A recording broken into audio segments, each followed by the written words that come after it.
Hello, everybody, and welcome back to the official Goobster's Room podcast. Before we get started, I just want to make sure you guys grab your snacks, grab your drinks, sit down, and relax for this week's podcast episode. And if you haven't done so already, be sure to like the video if you enjoyed it. Yep. Subscribe to the channel, share with a friend. It really helps out a lot. And then if you also want to leave a comment, don't be shy to leave a comment because I answer down to all of them below, whether it's for me or our guest here. But without further ado, let's get into it with today's guest, Mr. Alex Infinity. I need to get like a soundboard. And For just, real. yeah, just say, Just didn't post right there. or like, have you seen that dude, Charlie something? The one, the fire in the booth guy? Charlie. I know what you're talking yeah, about. you know how Yeah, like yeah. he has like freestyles and like Hadouken. Oh The- my. No, let's not do that. But But yeah. no, just kidding. But yeah, so welcome, my boy. Thank you, man. Thank you for having me. Yeah, glad to have I've been you. watching all of these, man. I'm Huh. a big fan. Yeah. So let's start off like this. Introduce yourself for those who are new and just getting familiar with your face. So who you are and what it is that you do. All right. So what's up, y'all? My name is Alex. I go by Alex Infinity. I'm an artist, primarily a musician, but I do all types of art. I have like a little background in poetry. I edit my videos. I do all that shit. I mix all my shit. This dude's helped me out a lot with that, but I mean, I do it on myself. But yeah, I'm a musician here from the San Fernando Valley, from Sylmar. Just trying to make a wave, man. Trying to make a wave, inspire people, and leave a legacy. There you go. I love it. So I wanted to start off this episode kind of first and foremost reflecting on how we got into contact with each other. Yeah. Yes. So for those who may not know, I mean, I met this dude at CSUN. So I went to CSUN for like about 2 months, and then I dropped out. Can I tell the story? Yeah, go ahead. Okay, Yeah. so we had both just started at CSUN. It was our freshman year. We had just graduated in 2017 from high school. And I remember it was the first Friday, like the first Friday class, the first week literally of school. And we Yeah. had it was a speech class. like Yeah, a public speaking, yeah. yep.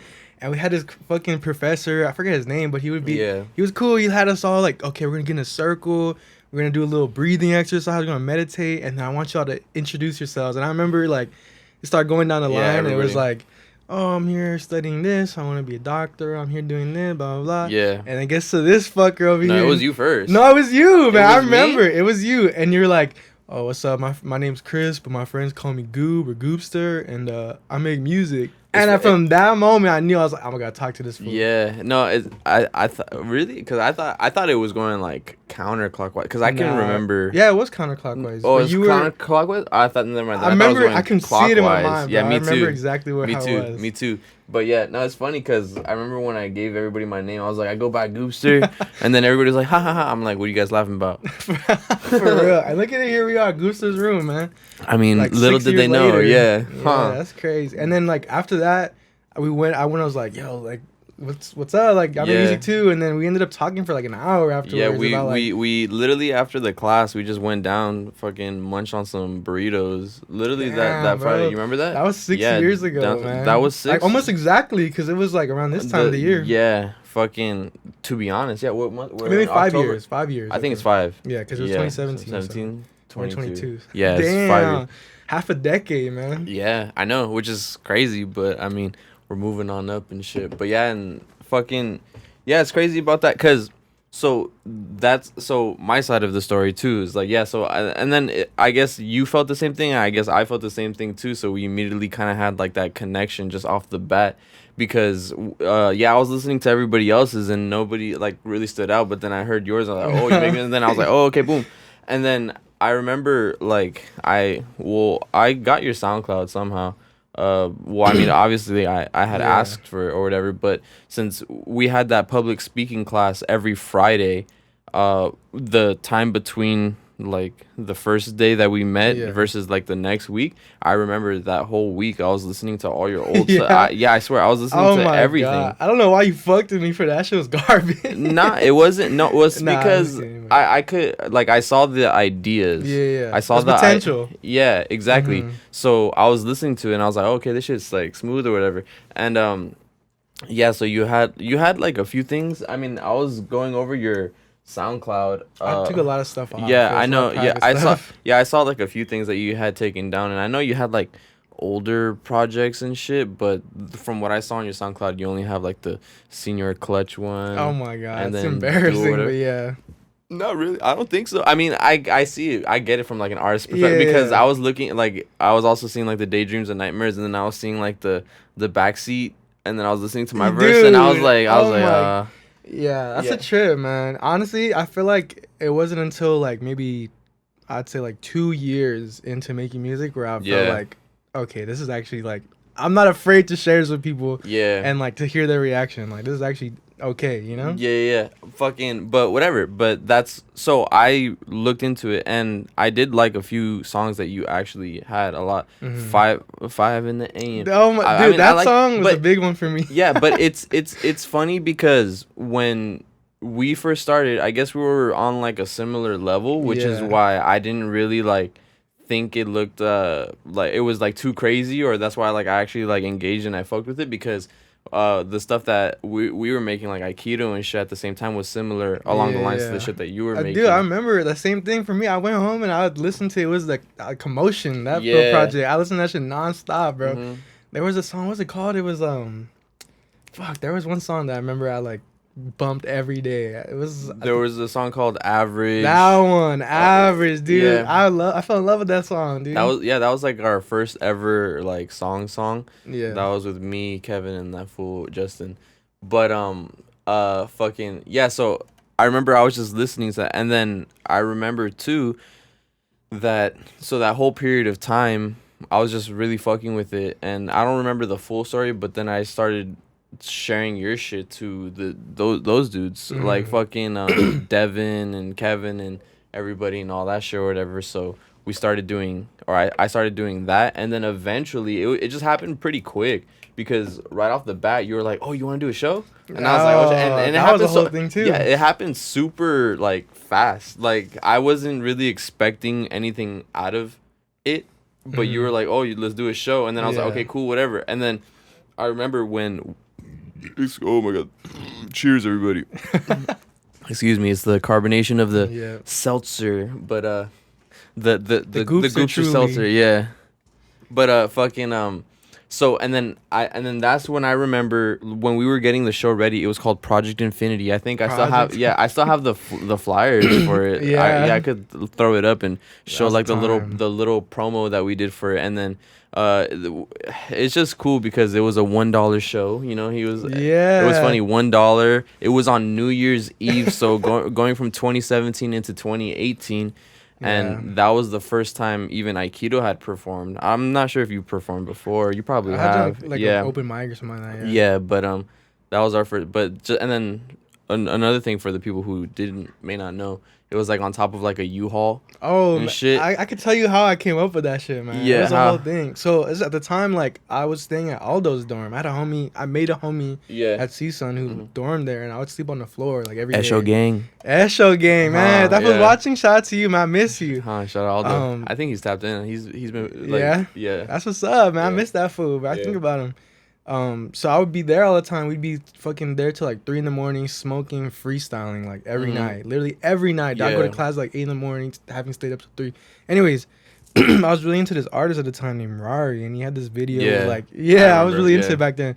And he had this video where like he's performing on top of a truck, like a big old truck. And I remember being like, Oh, me and Aldo took shrooms in that dorm That's room, funny. and we were there, and we were like, we had like a moment, we were crying, and it was like beautiful, you know what I mean? yeah. And I remember thinking like, I gotta do a show, Oh. because I used to throw parties like Yeah, in my I senior year of remember high you school. told me that, yeah. Yeah, I used to throw like these big old parties in high school. So I was like, if I could throw a party and get like 100, 300 people there, Mhm. I could do it for a show and perform my music. So then, and you like at the time I didn't really know other like musicians. I came up doing it just myself. Oh, okay. So yeah, like yeah. I was, and I fucked with y'all, and I was like, yo, like I Let's- remember let's I do think I it. called you or texted you while I was on shrooms trip. I just came up with the idea, let's do it, yo. I'm gonna rent a U-Haul truck, park it in my Yeah. fucking driveway, and let's do it. And Yeah. and we did it. Yeah, and fucking that sparked so much shit because from there because yeah Oh just my yeah God, dude. just getting everything prepared for the show. That's when I introduced all the other guys to you. Like I remember Yeah. I went with only me and Devin. I remember one time, yeah, and that was the first time you met Devin ever. Yeah, we went to the dorms and we were like picking up some speakers or some microphones or some shit like that or whatever, and yeah, fucking, I don't know, just the whole setup for it, and then even linking up with fucking Chase and getting all the photos for it, and we even had the Aikido and the Project Infinity Snapchat thing. That was like before its time, man. Yeah, we did like a bunch of shit for it, which was fucking dope. Yeah. But I mean, that just shows we were too legit to quit. Yeah. I mean, that show, there's a few shows specifically that taught me a lot too about like, going about making music, because it's different when you're just in your headphones by yourself versus like performing it live and seeing how like a crowd could react to the song. Exactly, man. Yeah. So that was like my first like show. I had done like an open mic where everyone signed up. I did like a song, but like that was my first like show in front of people. Yeah. I mean, it did not go well. I mean, it was kind of hectic, bro. I don't know if you remember how I got fucked up, nasty, dude, bro. Like, a lot of people were fucked up, bro. I think we got booed at some point, man. Not booed, but like someone was there and they were drunk and they were like playing a little pump while we were performing, dude. It was like, you know who I probably think that was on some funny shit. I feel like that was probably like my girl and her friends. No, I think it was a random, bro. Really? It was like someone I'd never ever seen before in my life. Yeah, because I put that flyer everywhere. I printed a bunch of things and I threw them all over the dorms, dude. Really? So it was random people there. That was a bad idea. Oh, not really. I mean, fuck it. Like, had my address, bro. My address was out there floating around. Okay. I shouldn't have said that, but yeah. Nah, but I get it. No. But well, whatever. But yeah, that was like the first thing that kind of started, and just like a quick little brief history, and then just like, and then everything that happened after that, like all the fucking like Aikido days, just like fucking linking up and making hella music.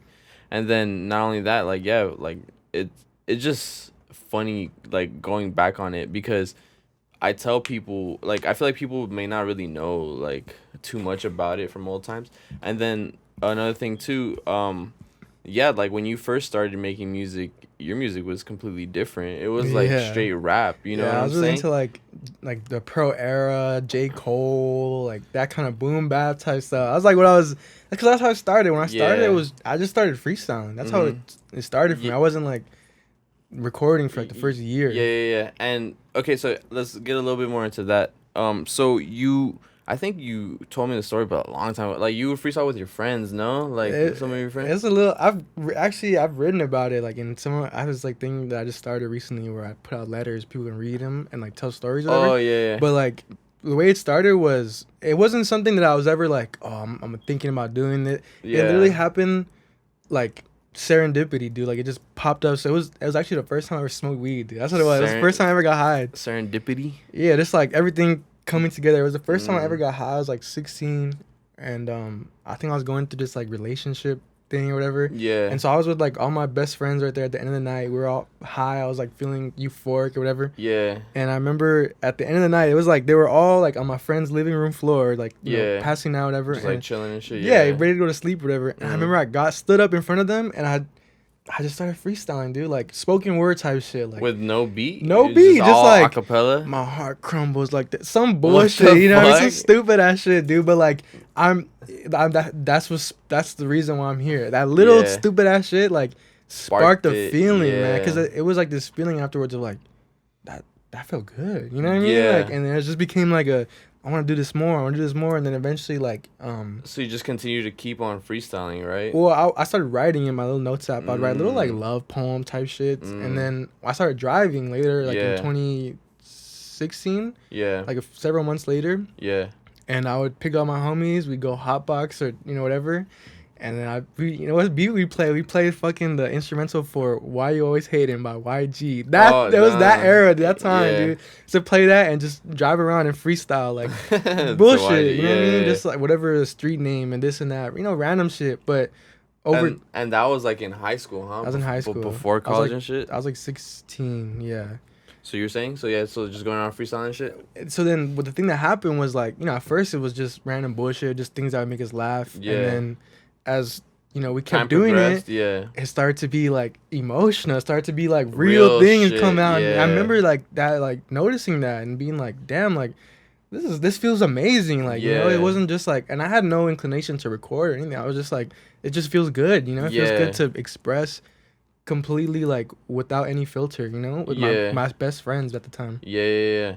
And so when did the recording start? Because when I met you, you already had a few Yeah. recordings down. So what was that like when you started your recording?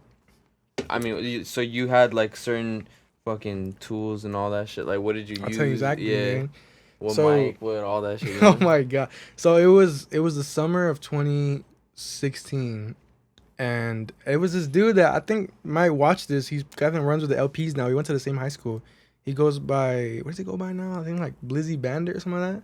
Oh, Sticky Andrew, Bandit. Sticky Bandit. His name is Andrew. Oh, I don't know if I okay. should said that, but yeah. Yeah. Um, he went to my high school, and like, we were in close. I didn't really know him that well, but I had heard about him. Like, oh, he makes music, and I remember I found him on Twitter at one point, and at this point I was already freestyling, and I found his SoundCloud, and I was like, this is dope. Like, what the fuck? I think I hit him up, Small like, world. let's make a song. Yeah. And like, I didn't have any music, so I'm sure Yeah. he, just ignored it. It was like whatever, but it kind of was like, oh, I can do this. So I remember one day I got home, I don't know from where, and I had my phone, literally my phone, Yeah. and I used to fuck with GarageBand like prior to this, like years before, just like not making beats, but just like I think I learned how to play like Crazy Train or something by Ozzy Osbourne. Oh, or just fucking like, yeah, that like type of learning, just playing with it, you know. Yeah. But I had kind of gotten a little bit familiar with this, so I went. I was like, you know what? I'm gonna make a song, and I made a little beat.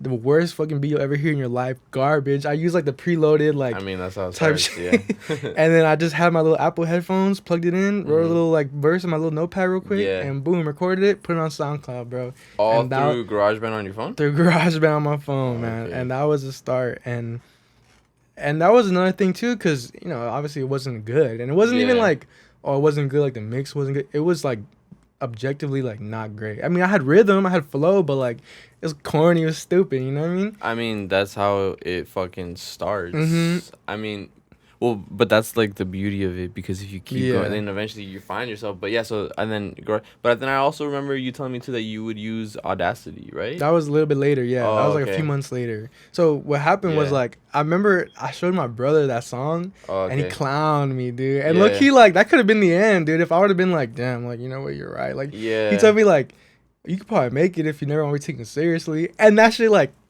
you know what I Oh, mean? I was yeah. vulnerable at the time. I was still like insecure about it, I was shy about it. Yeah. But there was one line in the song that like a few months later. So at the same time, like it was a lot of things that happened at the same time. One, like that relationship that I was in was really toxic. Yeah. It ended. Yeah. And then I started my senior year of high school, and I went fucking vegan at the time. Yeah. I started to like, I was like also the beginning of like what I would say is like my spiritual awakening at the time. Yeah. And so it was all those things coinciding at the same time. And so there was what I'm saying was there's one line in the song Yeah. that I would play for my friends, and they would always get They'd go hype crazy in the to that car. It was line. like, Yeah. I'm chilling in Cali, specifically the Valley. And they would always sing that Oh, shit at the yeah. top of their lungs.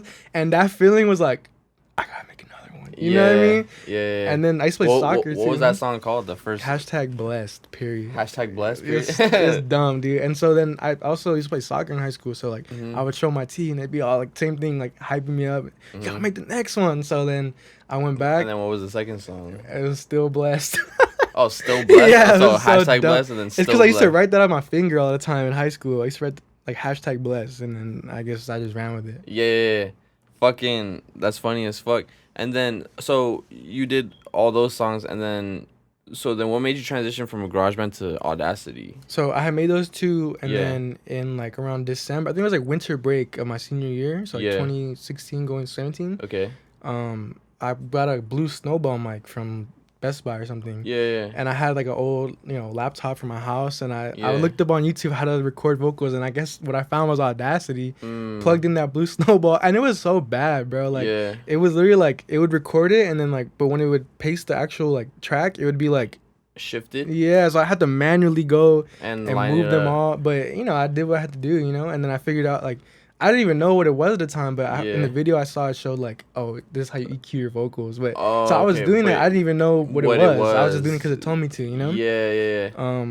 So I started doing that. I started recording on Audacity, and then just little things, man. Every like little things that kind of would be little like hints from the universe to keep going. Like Yeah. I meet a certain person that they beatbox and we start freestyling, and then or like someone's like, yo, this is pretty cool, or Yeah. little things, that just would make me like, okay, let me keep going, let me not Yeah. give up yet, let me see where this goes. And at the time too, like obviously the music wasn't that good, but Yeah. because I had a similar experience growing up because I played soccer growing up, and I remember Okay. realizing when I was younger, like, I gave up at some point. That's a long story, but basically, like, I realized, I was like 13, and I was like, Yeah. I'm not already in a professional academy, so I might as well give up. For soccer. Yeah, for soccer. So by the Yeah. time I was a senior, I remember, like, in high school, I remember realizing that, man, if I would have really dedicated myself those past 4 or 5 years, like, I could probably be playing in college right now. Yeah. But because I gave up, nothing happened and from so it. Yeah. I learned from that with music. I was like, right now, maybe it's not where I want it to be, but I know that if I keep going, I'll get better and better and better. And Yeah. here we are now. I have almost 5 albums, basically. I love that. And it's funny how you bring up the soccer, because with a few people that I've talked to, they've mentioned that they were trying to do something else. And like me personally for me, instead of soccer, it was skating. Yeah. And I told myself too, it's funny, like I literally had a decision in my head where I was like, all right, am I going to do music or am I going to do skating? Yeah. Yeah. I mean, yeah, I've said it a few times before. And a lot of other people that I've come across, they kind of have like a similar experience where with you, like it's soccer, you know what I'm saying? So everybody kind of already has like that thing. So just knowing that feeling is cool. And then another thing too that I used to tell myself too, like, yeah, I stopped skating. And then as far as music went, I was like, all right, I'm gonna just keep doing this. I'm gonna keep doing this. I'm gonna keep doing this because like I feel like with what we do creatively, a lot of people talk and say, oh, you can't really make money off this, or you can't really take it anywhere, or they'll say something like it's too saturated, there's so many people making music or whatever. But then I would always tell myself, I would be like, well, if not me, then somebody else is Somebody's gonna gotta do it, man. Yeah, Why like not? it Why doesn't not, yeah you know? yeah, it doesn't matter because you could literally stop, but somebody else is always gonna be popping, somebody else is always gonna be so like even within a saturated market, you could still find your way through it. Absolutely, man. And there you go. So no, that's why it's like it's just cool hearing that from you too. Like, you know what I'm saying? And then so then it was only a matter of time. So that was all 2016, you would say? Yeah, that And was then 2016. and like maybe like beginning of 2017 yeah, type like shit. senior year, so like 16, 17, and then there was like a few moments too that happened that like were like, little like I said, like almost like checkpoints where it's like, all right, like the first time I hit 1,000 plays, Kind of like reassuring you. Exactly. Yeah. Like the first time I remember there was a song. I think the first song I ever made excuse me, fuck. Yeah, it's like it's that carbonation. There was another Cheers thing that again. happened. I always forget about this, but I was like, I only had like maybe 4 or 5 songs out. Yeah. And I had seen a flyer somewhere for like, there's this open mic event or something. Yeah. And I remember like I snuck out of my house, dude, on a school night. I snuck out. I drove to this place. I thought it was like in San Fernando. Yeah. And there was nothing. I was like, what the fuck? So I called the number on the flyer. Yeah. And it was like a radio host, dude, from like LA. And he was like, oh, like we're actually live on the radio right now. We're doing our show, but if you want, you can come in like another day. And so like I literally had like 4 songs that were not great. But you know, they weren't like great to like my standards now, but they were like real. They were honest. They were vulnerable. And they were type beats too. So they were like, those were not too bad. Well, yeah, this is what I like to say too. It's like create within your ability. Exactly, you know what I'm saying? And as long as you believe in it and you actually tried, then it doesn't matter how it realistically sounds because we're always gonna be improving. Yeah. You know what I'm saying? So you called that show and then like a month later, my mom drove me, dude, in the middle of the night, like on a Tuesday or Monday night. Like she drove me to LA, like forget where, somewhere in like LA, like East LA area. Okay. And I went to this fucking building. I did like an hour-long interview. I freestyled on this radio station. It was like a little like internet radio. I don't even know if anyone's listening, but you know, I mean, it was still like it was just like the thing to do. And that was not even a year of making music, and it was not even good music. Now I'm like, I think about it now. I'm like, man, I should be able to go on the radio now. Like my shit's so much better now. What the fuck am I doing? Yeah. You know? Well, I mean, that's why you're here.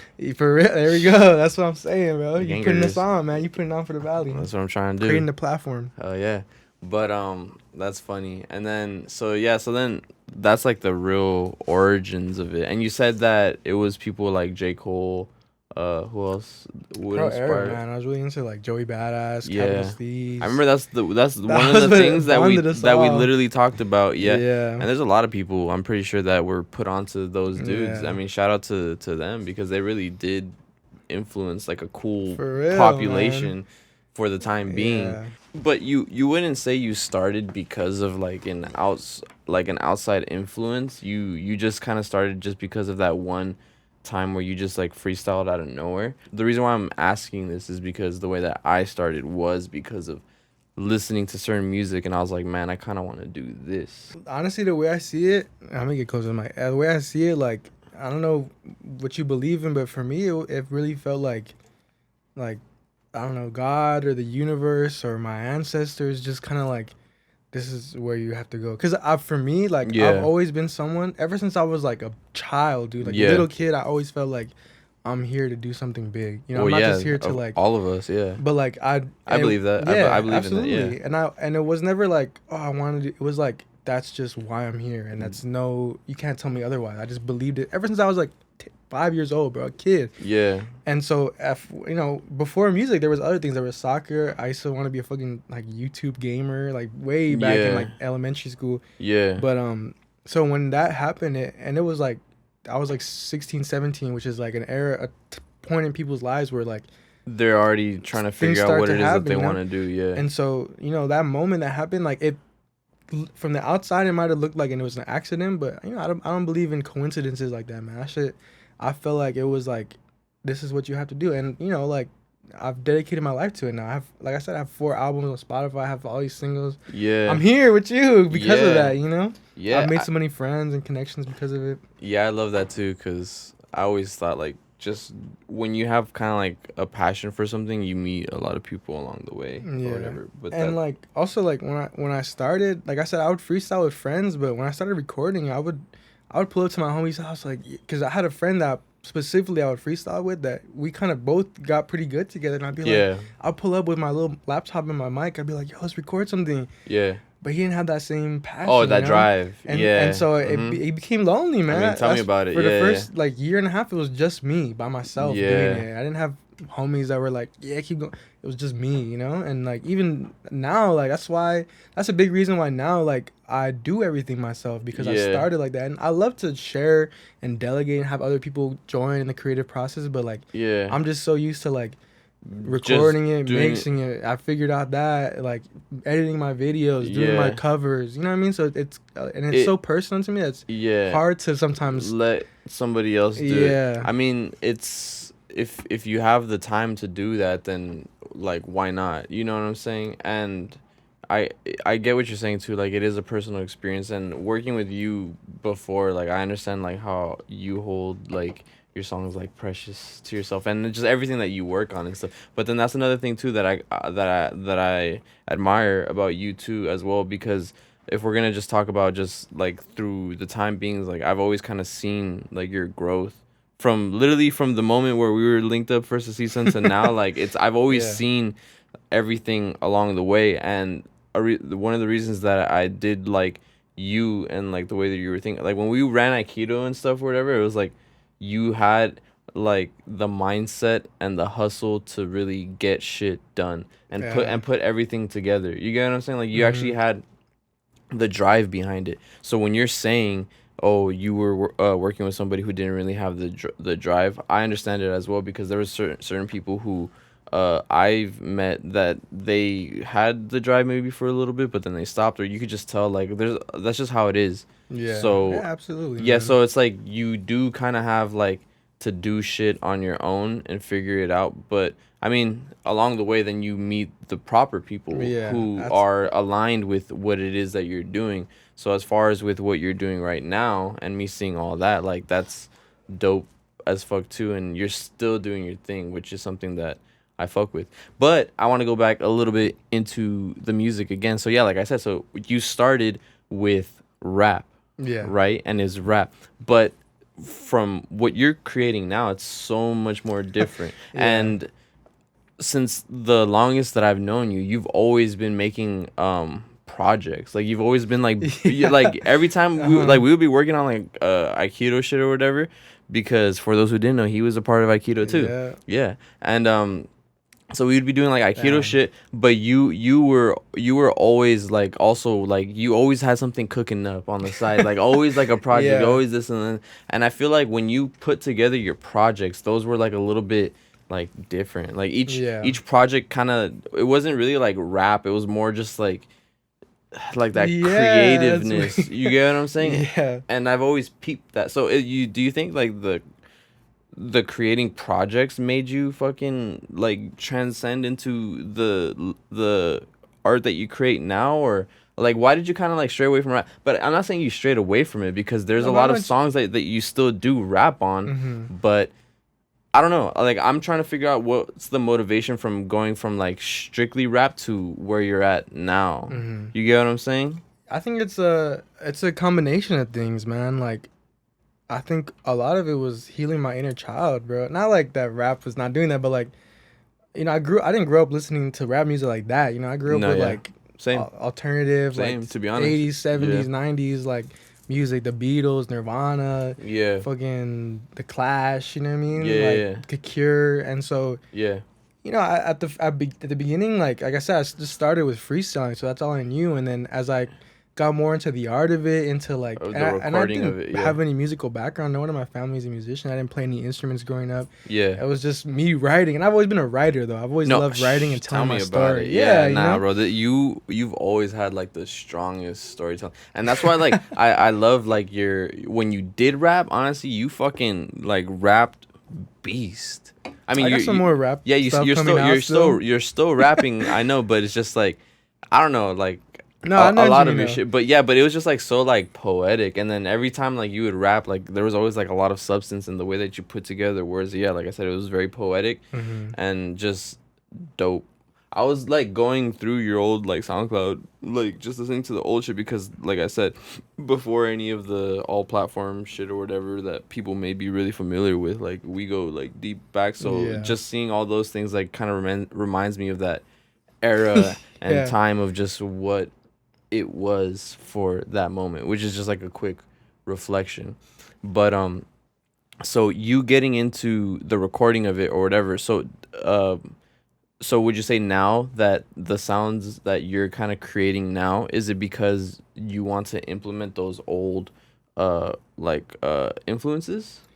I think it's that, and it's also just like it was moments, dude. Like I said, it was moments that I learned. I'm very perceptive. I always like whenever I do a show or meet someone, I always pay attention and I learn. Like, Yeah. cause I remember like I was going back to that Project Infinity, that first show. Yeah. I remember because back then my stuff was very rap, and I remember y'all had some more melodic, like hype stuff. Oh yeah. And I Yeah. remember after that show specifically, like in my head being like, okay, I see what gets people hype, I want to do things that people enjoy, and Yeah. I kind of started to fall in love with making melodies, like singing. Yeah. I Okay. started to sing more. I started to get more comfortable with my voice. Yeah. Yeah.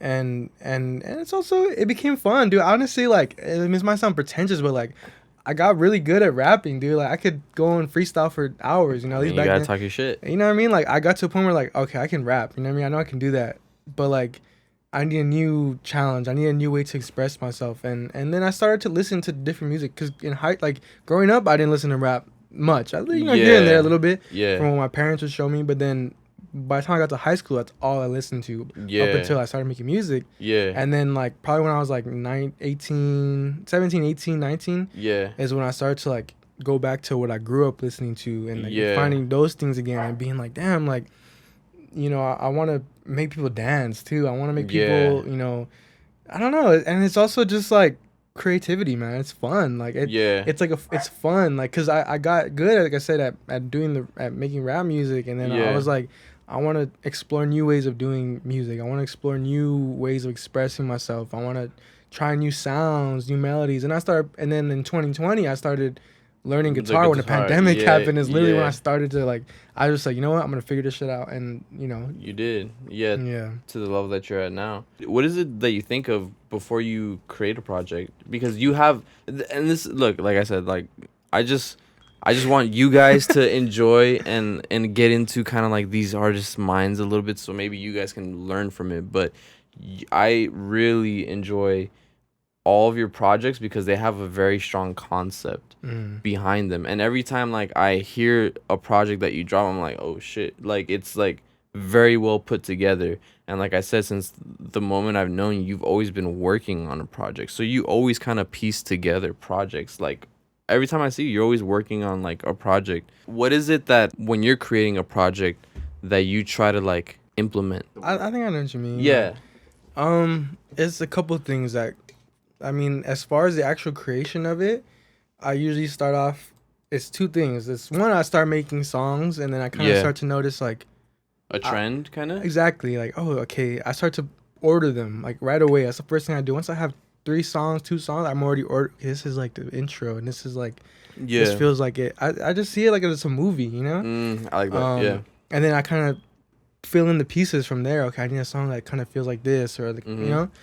And then another thing is just my life, man. And then also another thing too. There's two things that I don't know if people, maybe for people it's the opposite, but for me, I always, for the most part, start with the cover and the title of the album or what it's gonna be called, because I feel like that is like, it's almost like a chorus. Like, okay, this is how it's gonna embody all the different sounds and how it feels. Yeah. And then the other thing is, which might sound a little morbid, but like I think about, man, if I were to die, Yeah.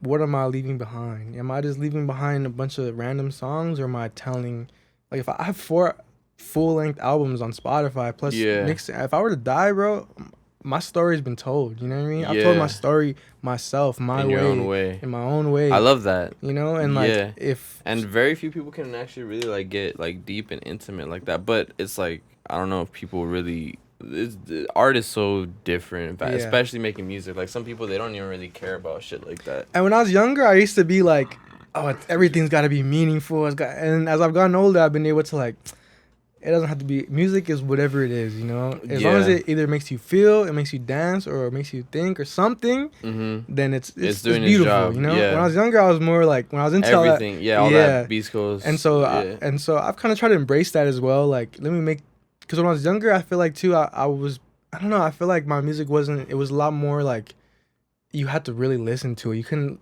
play it just random with the homie. Now I'm trying to get more into like easy listening, making it, I love that, still have that emotional impact and like all that substance under, but with like the stuff on the surface that people can really like enjoy. Exactly. I fuck with that heavy, and I feel like that's like what the best kind of art is. It did die, huh? It just died. Yeah. Crazy. GG's. But R.I.P. But I feel like, yeah, that's like the best style of music in general, when it can go kind of like commercial, and it can be played for like vast audiences, and they can get like hooked on it like that. But then when they really like dig in deep, they're like, oh shit, this is kind of crazy. And that's why every time you drop a project, like I said, it always kind of like blows me out of the water, because I'm like, oh shit, because I see that like you do have your catchy hooks and all that kind of stuff or whatever. Yeah, and then you hear like the substance and the meaning behind it, and a lot of things that you talk about, like there's certain things that I can pick up and I can actually genuinely relate to too. And that's one of the reasons why, like, you as a songwriter, it's always been super super strong with whatever it was. Like, I know, like, you know how to piece your words together to really give like an emotion and a feeling. So more props to that, my boy. Thank you, man. Yeah, because I mean, you're doing your thing, and it's inspiring. So if you guys haven't checked, thank you for sharing that, bro. Because I be there in my house alone, being like, "Fuck, man, shit is whack." No, I mean, and that's another thing that I want to get into too. Yeah, but no, it's inspiring. I'm not gonna lie, like, it's very inspiring, because at least for myself, it just depends on the type of music you guys like. I mean, for those who are tuned in, I don't know. I mean, if you're checking out my boy, you're probably supporting my boy, so be sure to share and all that, whatever. But as far as me personally, I get inspired by that kind of thing when you can really get vulnerable and meaningful and really leave a message behind your art. And I feel the same way. I think the same way. And I may not make music, but I do all these other things because I also am super fond of creating. Yeah. And I love creating as well. And I think the same thing. Like, what are you gonna leave behind? Exactly. So for me, it's like when I'm doing these podcasts, or when I'm doing my videos, or when I'm just talking to people or whatever. Like, I want to just make sure I can do my absolute best. Like, and who wouldn't want that? You know what I'm saying? To like leave behind a legacy or whatever. But just hearing you get so good at expressing like those feelings and emotions, and being super honest, and like the things that you say and talk about, like, it does work what you're doing. So like I said, like, just it's good. Thank you, man. Yeah. That really means a lot, dude. Like, for real. Yeah. So you said for the creation of it, you like to do the cover first and the the title Yeah. Well, first? pretty early on. That's not necessarily first, but like early on, and it usually just comes randomly. Like I find a pick. The only one that I didn't do that for was, I think, Lover Boy. Yeah. I had the title first. Like, Yeah. first of all, I had it before Drake, so Huh, let that be yeah. noted. Yeah. But the cover, I think, for that one I made later on. But for the most part, yeah, I have the title. I have the general concept, and then, I mean, for all my albums too, like, I just kind of think about what I'm going through and what's going on in my life at the moment. Like, for Daydreams and Nightmares, like, as I was making that album, I was living that shit. For Yeah. Alex, like, my grandma had just passed, man, and I made that shit in like 4 months and it's not a long album, but like, Yeah. I was going through those feelings of like, what comes with losing someone so close to you, Yeah. like rethinking about my life, thinking about my place, my friendships, my relationships, whatever. Yeah. With Loverboy, I was healing from like previous, all that all shit. traumas. And the pity party, I was going through it, man. Yeah. 2021, I was going through it, bro. I was Yeah? going through it, yeah, for sure, man. That was a difficult year. And last year. I mean, they're all fucking solid projects and shit. But so what are you working on now? Are you working on some shit or like project? Let's project like, wise. Project wise, like yeah. I am, but I'm kind of more focused on making singles right now. Like I have a project that I have in mind that I've been having in mind for like 5 years. Yeah, I'm honestly the title. Yeah. Oh, you have the title. I have a title that I've had for like 5 years, but I'm like, I'm letting it come as it goes. Right now, I'm like, let me make some good songs, put them out for the world, and then when it's time, when people are aware, people are watching, then okay, let me drop this fucking masterpiece. Yeah, I mean, yeah, like I said, your projects are always well put together, and like, but you're still one to still. This is another thing too that I kind of want to like communicate with people. Like, you're still always working, even if you're not like really like working on a project or whatever. Like, you still put out the music to kind of like fulfill your fan base, and I feel like that's needed especially in today's day and age, because if you're not very present, then you're quote unquote forgotten or whatever. But yeah. I'm not sure if that ever really matters to you, but I feel like a little bit, yeah. But with you, it just, I feel like it comes so naturally just to create in general that you're always kind of just already creating. That's funny you say that, because to some extent, yes, it does come natural, but yeah, man, I'm like, for every song you hear, there's like at least 50 beats or half-written songs or just projects that get you know what I mean? So I'm constantly trying, okay, let me try another one. But you're trying though. Exactly. You get what I'm saying? Like you're still there, and I feel like this is what I feel like the world really doesn't understand. Like in like people who don't make music, or at least art in general or whatever, they don't understand that there's a lot that goes on behind the scenes. Absolutely, of what it takes to really create. Like, a lot of the people that I know, they work on a bunch of music all the time. Like, they're always recording and shit, but what the world sees and what actually gets put out is not as much as what you are. But the fact that you're always recording and honing in on your skills, that speaks magnitudes, because then when it's like game time to actually really piece everything together, you got it. And in my head, this is what I was thinking too. It's like you got to kind of differentiate the two. Like, in my head, because I don't like necessarily rap or record or go over like beats or whatever the fuck or whatever. But I am like a mixing engineer, right? And that's what I study a lot. And when it comes to me learning how to like mix songs or whatever, I like to differentiate the two in my head. Like, between writing and recording versus mixing? No. Like this is what I mean, like differentiate it. Like, in my head, I like to have two modes: practice mode and performance mode. Yeah, you get what I'm saying? Yeah. So like when I'm fucking around with like some new plugins or whatever, I'll just load up like an old session, completely fuck up the sound, like just I go crazy because I'm just seeing and understanding what everything does. That's like the practice modes, which I can kind of relate to you as far as, oh, you're still trying the songs, 50 beats, this and that, this and that, this and that. You get what I'm saying? So like, I feel like that's like the practice mode. But then once you kind of like start getting something out of it, boom, boom, boom, and you refine that idea, then it turns into performance mode. You get what I'm saying? Yeah, so absolutely, man. And the only reason why I bring that up is because for those who are just getting started with music, you know what I'm saying? I feel like there's a cool amount of audience that I mean, if they're tuned in and it's for a reason, either because you just are that close with us and you support us, or you also are engaged in some sort of creative outlet as well. So I'm just bringing that up for the people who may feel like, oh, like I have to create this one thing and make it perfect. It's like, just understand, like, don't get too frustrated. And Yeah. I bring this up too because I feel like I've worked with so many artists. I've worked with probably over like 200 different artists. Wow. Yeah, That's a lot, over man. my whole like career and shit. And like I know certain people or artists especially because you're so vulnerable and you could be so in your head with things and all that Yeah. stuff or whatever. But that's why like I say like try to implement that understanding that there's practice and performance, Yeah. so that way you don't get as frustrated when you're creating what it is that you're working on. You get what I'm saying? Yeah, absolutely. I like how you said right there, like vulnerable. It is a very vulnerable thing to put yourself out there. And I'm well aware of that too. Yeah. Even if the lyrics aren't necessarily like emotional, but it's still you're putting yourself out there to be judged by the world, man. And, Yeah, like, 100%. but Yeah. I think it's like switching that idea of being vulnerable from it's not a weakness. Being vulnerable is a superpower, man. Because we live in a world that's afraid to be vulnerable, afraid to be honest, to be Yeah. truthful, to show their true colors. Like we live on social media, bro. Yeah. So being able to be that outlier and to be like, yo, this is what I'm making, this is what I'm feeling.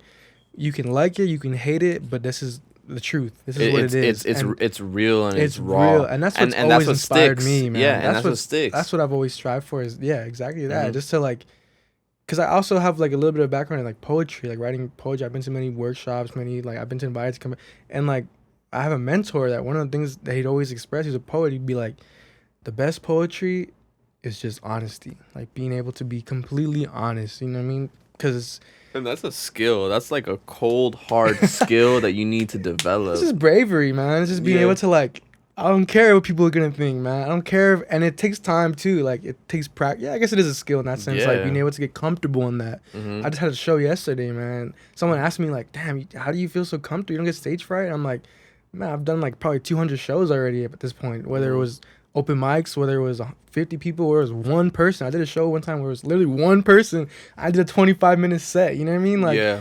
and it's all practice, and it's all like getting comfortable and being like, you know what, like we're not that different, we might Yeah. have different bodies and whatever, but we're all It's like living, we're all here the experiencing the human experience. the trials and tribulations of being an artist. Yeah, I'm gonna crack open the second one.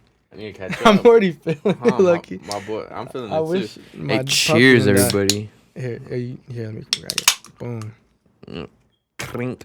The Yeah. ASMR right here. Hold on, I gotta. All right, I'm a. Ooh, you good? All right, I'm a catch up. I'm gonna catch up. So real quick, I'm gonna leave this in here, but I just want you guys to pause. I hope you're enjoying your snack. Yeah, make sure you comfortable. Yeah, Wherever you watching this, on your phone, your laptop, whatever, like you're vibing. vibe out and just All right. I'm gonna give it like a 2-second chug. Let me see. Just finish this shit. Handles. Catch up with the other one. Boom. drop a comment too, man. What are y'all thinking? What are y'all feeling? What are y'all doing in life? You know what I mean? Like, what are you have aspirations to? What are you trying to achieve? What do you feel like's holding you back? What do you feel like you're afraid of? Míralo, ese chingón, güey.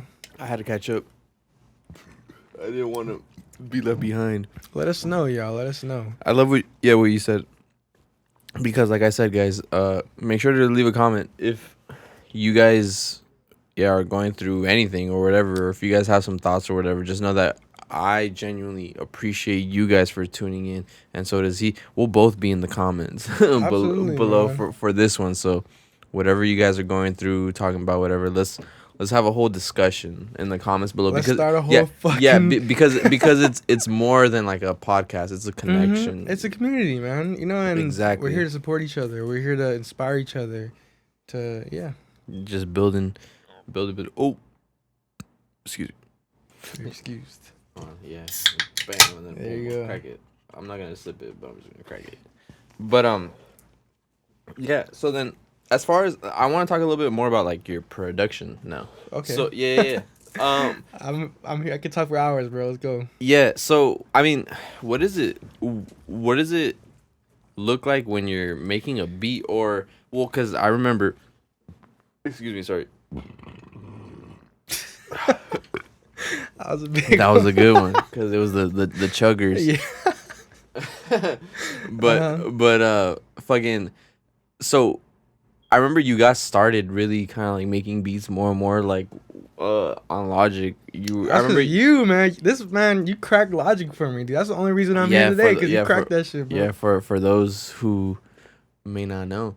I mean, like, I don't know, it's cool. Like, this whole thing, it's just a trip because just thinking about fucking being in that classroom and season to now, it's like I wouldn't really expect it. And like, yeah, and even myself, like, I'm grateful for the journey. Mm-hmm. Your favorite song, the road song, The Journey. No, just Dude, you that was one back then, yeah. man. Back then, that shit inspired me. I don't really listen to them that much anymore, but back then, Yeah, me neither, man. but it had like a line like, what did he say? Used to celebrate 1,000 plays, looking back. No, wait.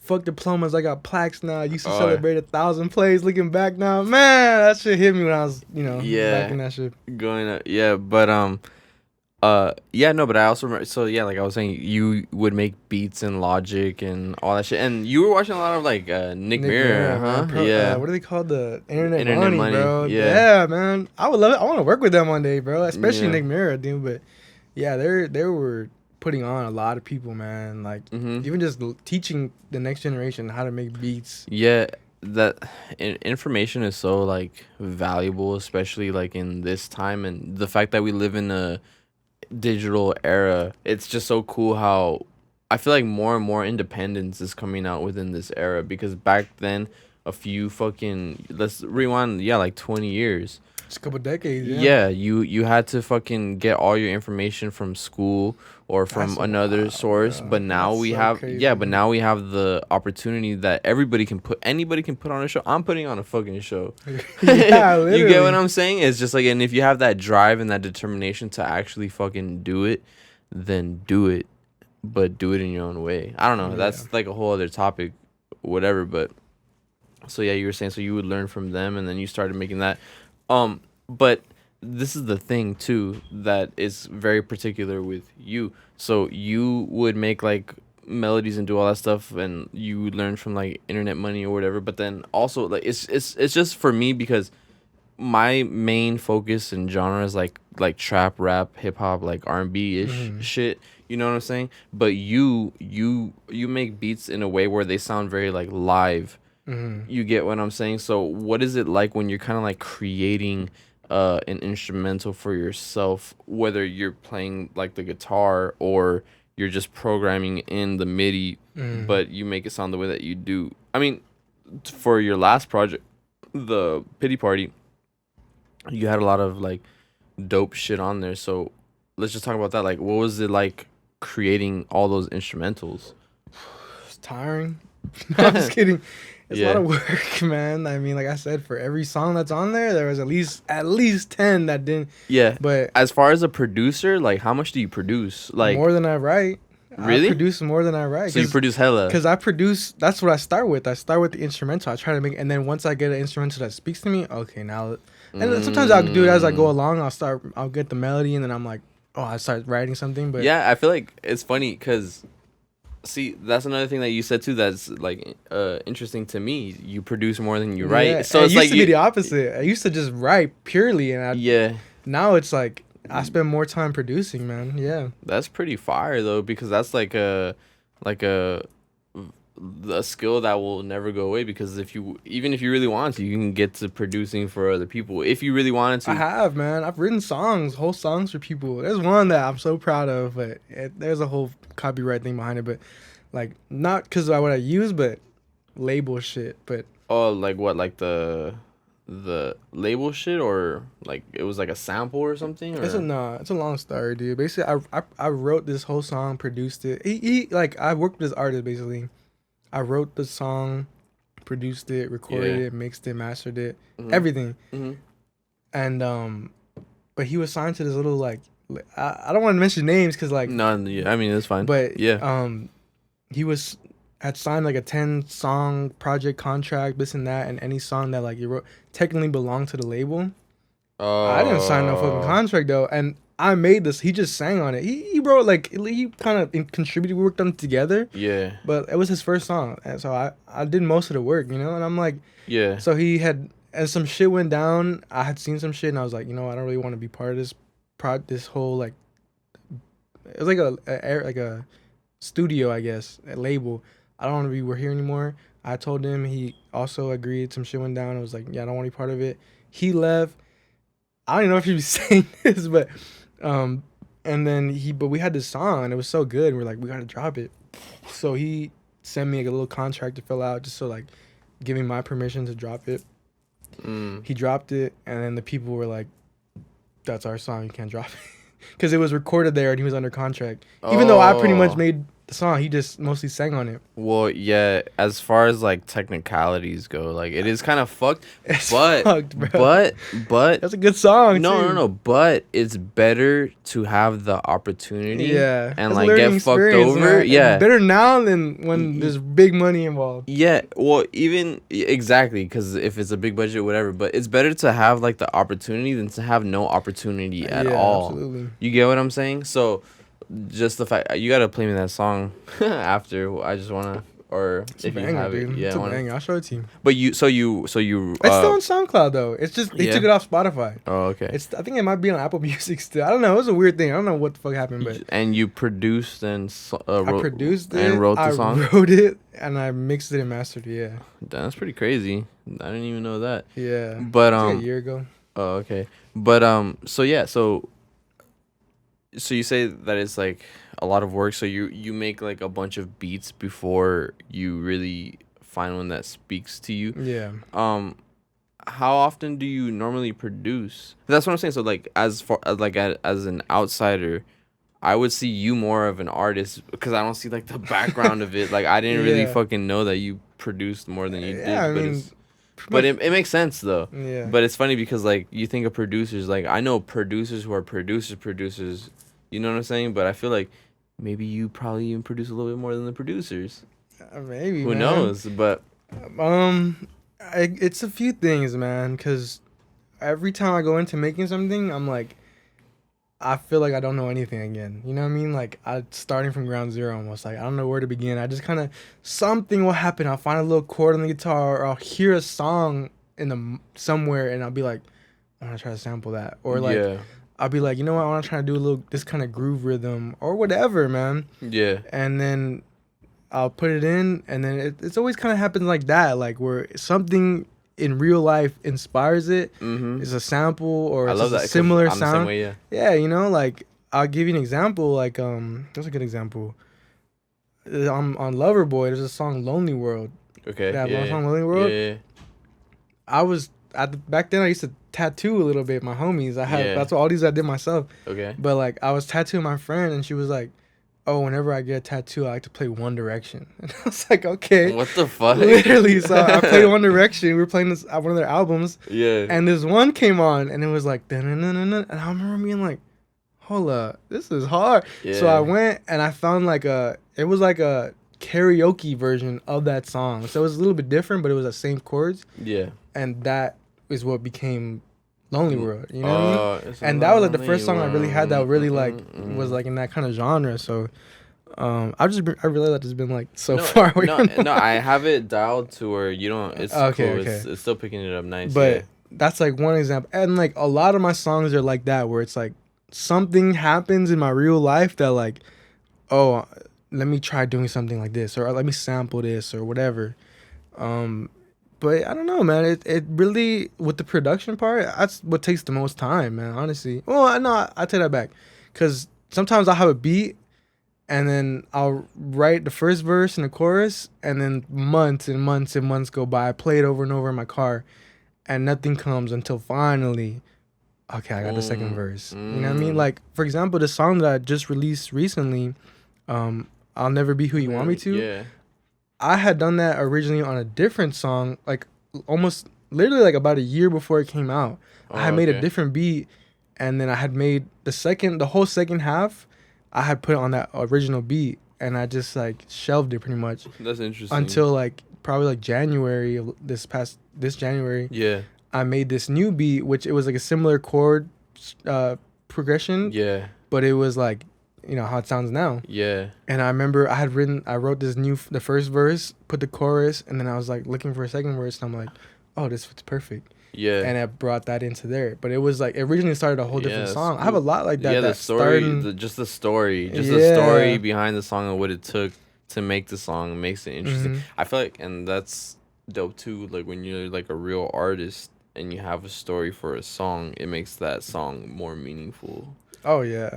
Yeah. And also like of course there is the motivation of like, oh, I want to perform for people. I want people to hear it. I want to, but a big part 100%, of it yeah. is like, at least for me, like it's like that. It's like, this is my story, man. Like I said earlier, Yeah. if I were to die, this is gonna live forever. This is, and somebody that might not even be born right now, that will be born in 10 years, might someday find it and be like, damn, like this is helping me get through something, or like, damn, Yeah. like because they kept going, because they're watching this shit right now, they're Yeah. gonna be like, I can keep going. You know what I mean? You guys can do it. Like, for You real, can man. do it. For real. And that's like, I think my biggest like motivation, because that's what music was for me growing up, man. I was very like, I was a fucking depressed ass kid, bro. From like 5 to like 13, I was very sad. Yeah. A lot of things going on, which in retrospect, I didn't really have that much going on, but like, but it's very family valid, trauma, man. Yeah, it's very valid emotion. It's very valid to feel your emotions, like whatever you feel like emotionally wise. Like I feel like it is valid to feel what you feel, but and we're Gen Z too. Grew up with the internet too, so it's different. It wasn't like back then you had to find whatever. You exposed to things. And then I had a lot of family trauma.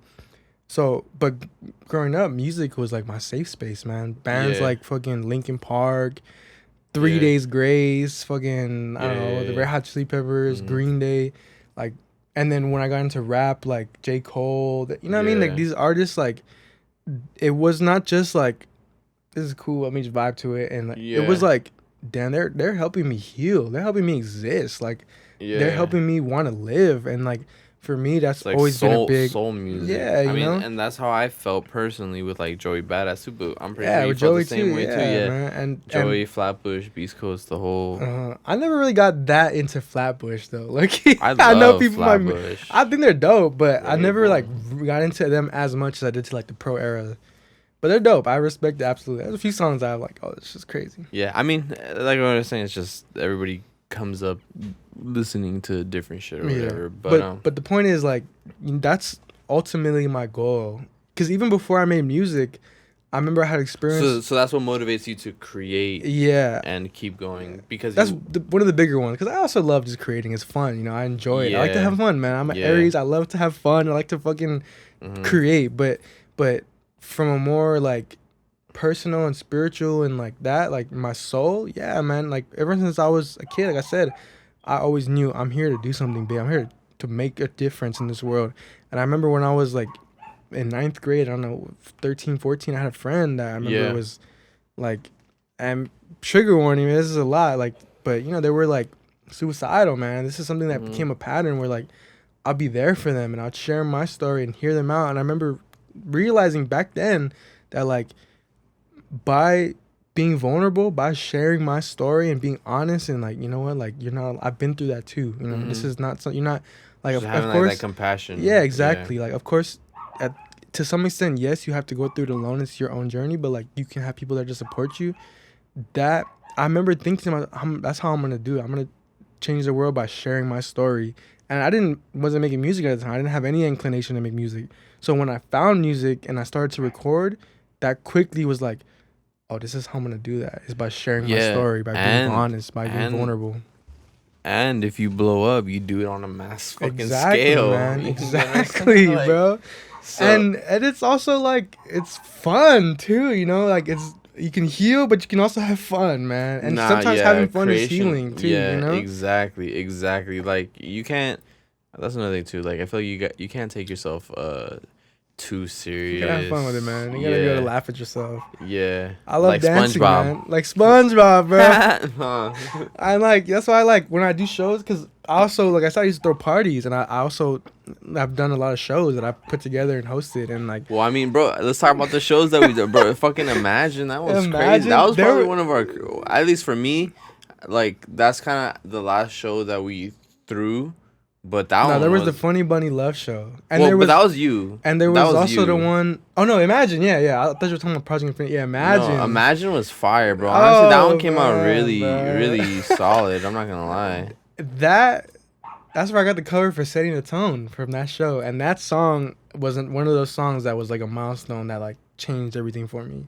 I'm setting down, little. Gonna get And time you for that. mixed it. That's I this did, fool. You yeah. mixed and mastered that one. We recorded it here. Yeah. Damn, bro. That was 2019, man. I'm telling you, bro. Like, we can go back down that lane again. Like, Yeah. it goes deep, bro. We've done so many songs together, literally in this room. In this room, and it used to be so different. It's a trip being here now. Yeah. But I had to say something about that, man. Because for anyone that's like a musician that's coming up, that song, like, awoke something in me. Setting the Tone, because that was the first song where I felt like this is good. You know what I mean? Yeah. And I can share this with people. And maybe before that, people would be like, "Oh yeah, this is." Like, So that was the first song where you really gained like confidence within where your. I really felt like this is. There was songs here and there. I think "The Good Life" was one that I thought was that good. one. Yeah, There was some and I did that one Aikido too. songs. I Yeah, he missed did. that one too. Yeah. There was some Aikido songs. The one with Justin Rain. I love that one. Yeah. There was the other I one still he have had. that one, yeah. Man, send that to me, bro. You took it off SoundCloud. I'll be trying to find it. You want to know something?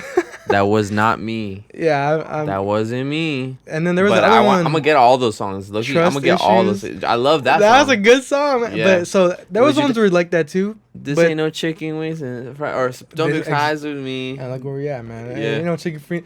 But Setting the Tone, I also produced that song. I was a loop. Yeah, But I put the drums. I put the. I remember 808s, mixing it everything. with the stems and all that. Yeah, you know, and so it was a specifically like, probably like a month. That was like the quickest song I ever got to like 1,000 plays, which back then was like, oh my god, that was the second song I probably ever had got 1,000 plays.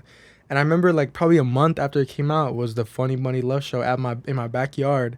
And I still have the video, and I still watch it to this day when I'm like, fuck, I'm feeling depressed. I watched that video because it was like, You gotta send me that, and I'll throw it in here. yeah, throw I'll it right in now. here, yeah, Because boom, people were going bam. crazy, Yeah. dude. That that show was fucking. I'm not gonna lie, that show was That was pretty one of good my because I favorites, remember performing like, a bunch of like Aikido shit too.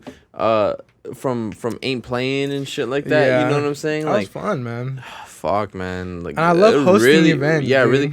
I honestly love it so much too, and I feel like I'm not gonna lie. Like, without hosting these events with you, I wouldn't really have like a love for it. But like, It's a whole nother art, man. Yeah, it really is. But I got that it's from my parents, bro, because they used to throw big ass parties when I was a kid, dude. Like 300 Yeah. people in our backyard, bro. So I Is kind it? of watched them peep game and like, you know, because I used to go to parties too in high school. I used to go valley parties, whatever. And like, Yeah. I used to hate going to somewhere and like, you don't know anyone. It's dark. There's nothing there. So when I throw an event, it's like, I'm going to make sure that when you come in, you feel welcomed. you gotta make the event eventful. Exactly. You feel Yeah. welcomed. I'm like, oh, you came by yourself? Here, come talk to this person. Y'all probably get along. Oh, you brought a friend? Yeah, you know what I mean? Like, let's make a community, man. That's the importance, building a community. It's an experience at the end of the day. Exactly. I want people to leave like, oh, that shit was fucking Uh-huh, tight. Nah, yeah. and that's another thing that like makes you feel good about yourself as well too. When you have an event and you're like, oh yeah, that shit was fucking dope. It was pretty cool. Yeah. Because then boom, like success. Because people go to these events to have a good time. If you really Yeah. think about it, if you just break it down to the bare bones of what an event is, they're just going to fucking have fun. And if you can really make somebody have fun at one of your events, then you did your job. The event did its job. exact. And Yeah. that is another part of music and art in general is performing, man. Yeah. And I love performing. That's one of my favorite parts is performing the Yeah. songs. Cause I've been to so many shows, man. And there's probably a point where I was like that too. And it's no shade. I don't mean to throw shade, but like, you know, you go to a show and Like I said, talk your shit. and they just It's okay, No, bro. no, no, no. I They're support. not even, you know? I support the shit talking. I'm not gonna lie because bro. the drama, bro. This is the headlines, right? Yeah, dude. Cause on some real shit, bro. Like there's some people that perform, and I'm like, dude, how the fuck do I know your lyrics more than you? What the fuck is That's that? facts, dude. Or like, and like, there's been shows where like I see the artist or the band or whatever, and I'm like, damn, this is amazing. And I go Yeah. hear the mix, I hear the recording, that's just garbage, bro. And then Yeah. there's the opposite where like, damn, this shit is mixed beautifully. You put it in your head, but then you see him live, it's just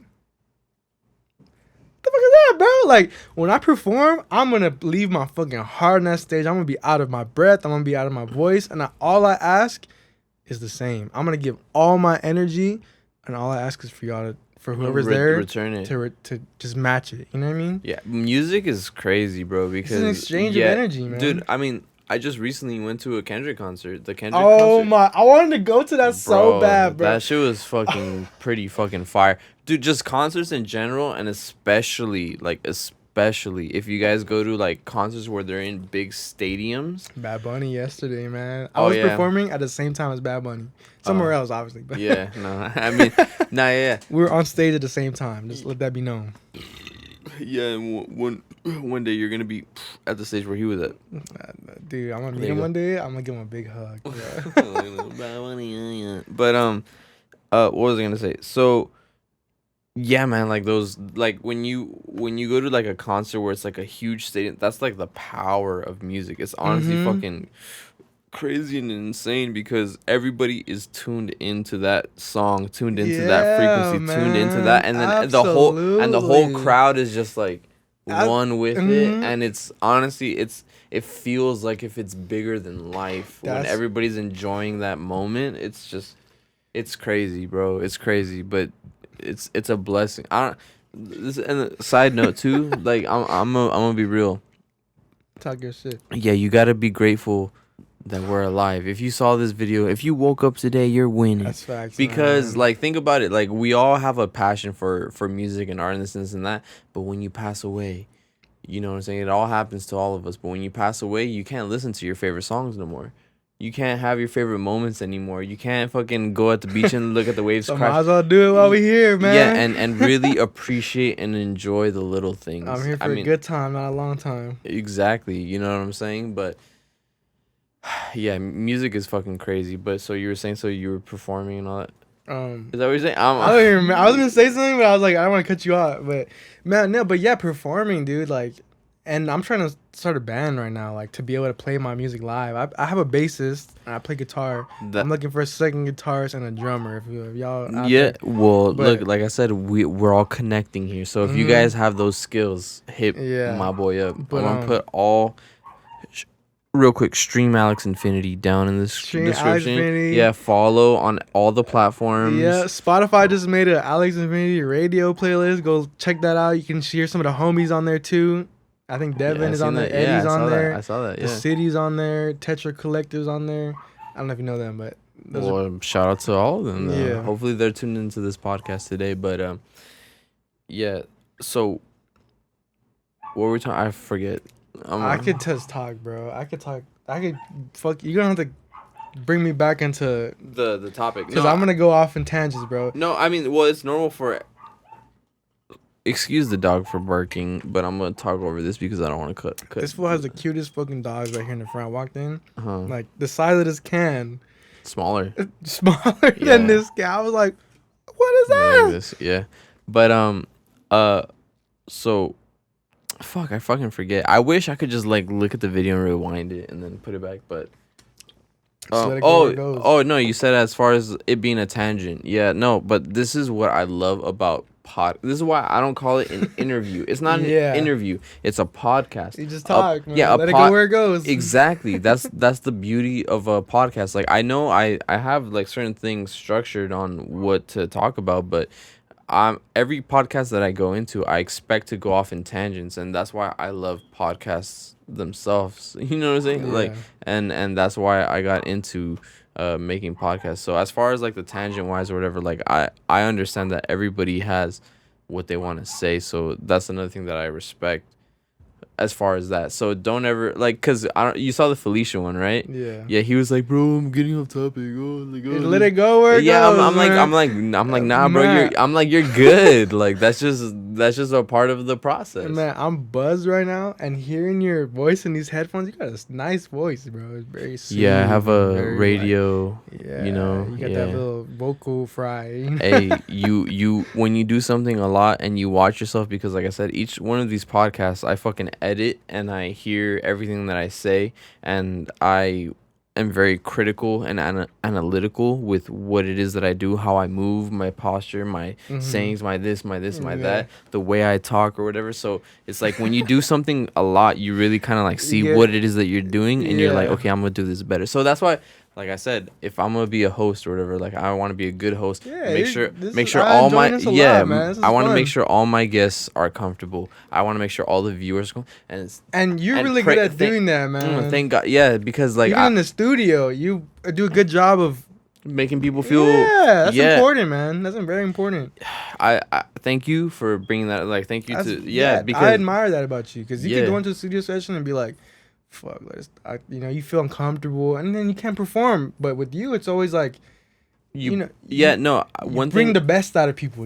That's a skill, man. I love that. Come to this guy to record. I be telling people, hey, y'all need in the valley near Goobster's room. Listen, just trust me.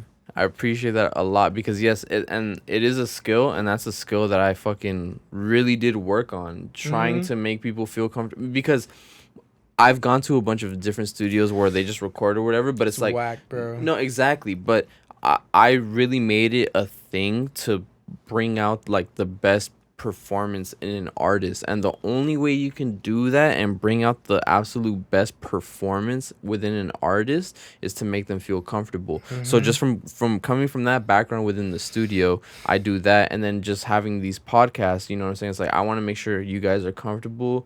We're in a cool environment. We're literally just having fun. We're vibing. I'm having a good time, man. I'm enjoying this. Fuck yeah. You know what I'm saying? Just have a few drinks. Cheers, everybody, once again. But I want to take a quick bathroom break. Yeah, I'm down. Yeah. We're back. Boom. There you go. There's a clap. Yeah. Fuck it. Let's go back a little bit more on schedule, or not on schedule, but just what I have a little bit. Back to our regularly scheduled programming. Yeah. So what you're working on is singles, right? Yeah. You're not really a part. So do you already have like singles lined up? I do.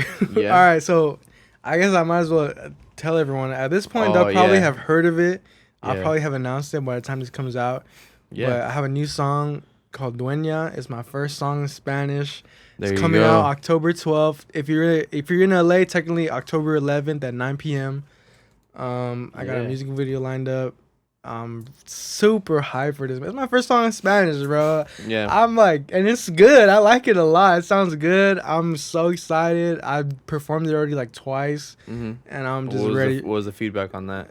Beautiful, man. Yeah. Beautiful. Because you can dance to it. Yeah, that's the thing about like the Latin music. And it's para los románticos, you know what I mean? It's I don't know, it's romantic, you know? The language of love, right? Spanish? It's for real. So that will be coming out probably when you're seeing this in about less than a week. 5 days. In 5 days. 5 days. Yeah.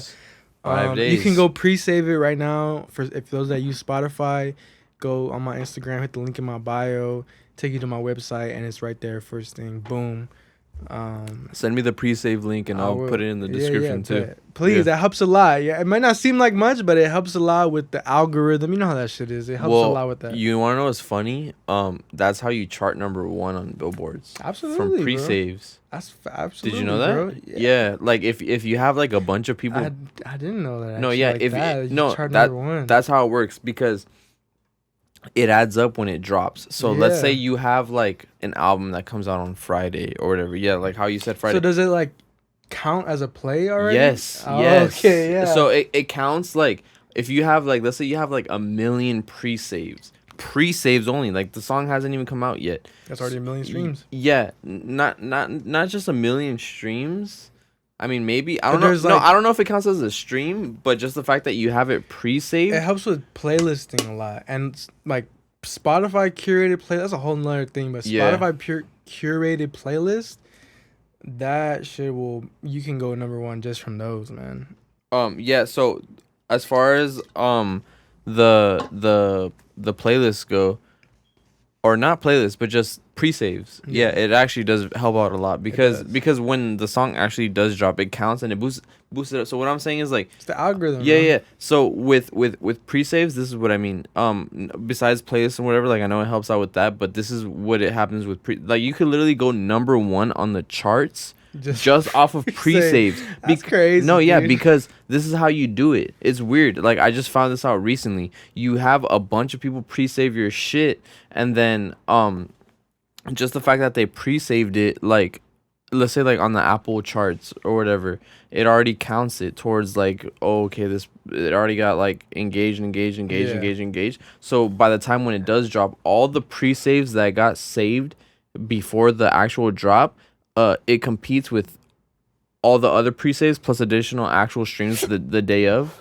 You get what, you follow me? Yeah. If you have a bunch of pre-saves and when your shit drops and you have other people tuning in or whatever, like the more of that you have compared to everybody else who drops on like that same Friday, like literally if you had a certain high volume of pre-saves, you could literally go number one. Hey, let's get Duenya to number motherfucking one, yo. Hey, if you're watching this, go pre-save it, go share it with your friends, tell your friends to pre-save it. It only takes a minute, probably less than that. Let's show them that we can fucking do this shit from the valley, down bro. low. Yeah. Let's show them that we can go number one here in the valley, or at least on some crazy playlist that goes up. You know what I mean? Yeah, but that's how it works. That's literally how it works. So you just get a bunch of people to pre-save your shit, and you could literally go like number one for like a long time or whatever, or you can go number one for like a few minutes or whatever. But you're still technically number one, bro. But yeah, even one if day it's gonna be plaques up here, bro. Yes. Platinum, triple platinum, God diamond. Willing. Yep, there you go. But 100%. But yeah, so let's go back into what we were saying. So as far as like your new sound,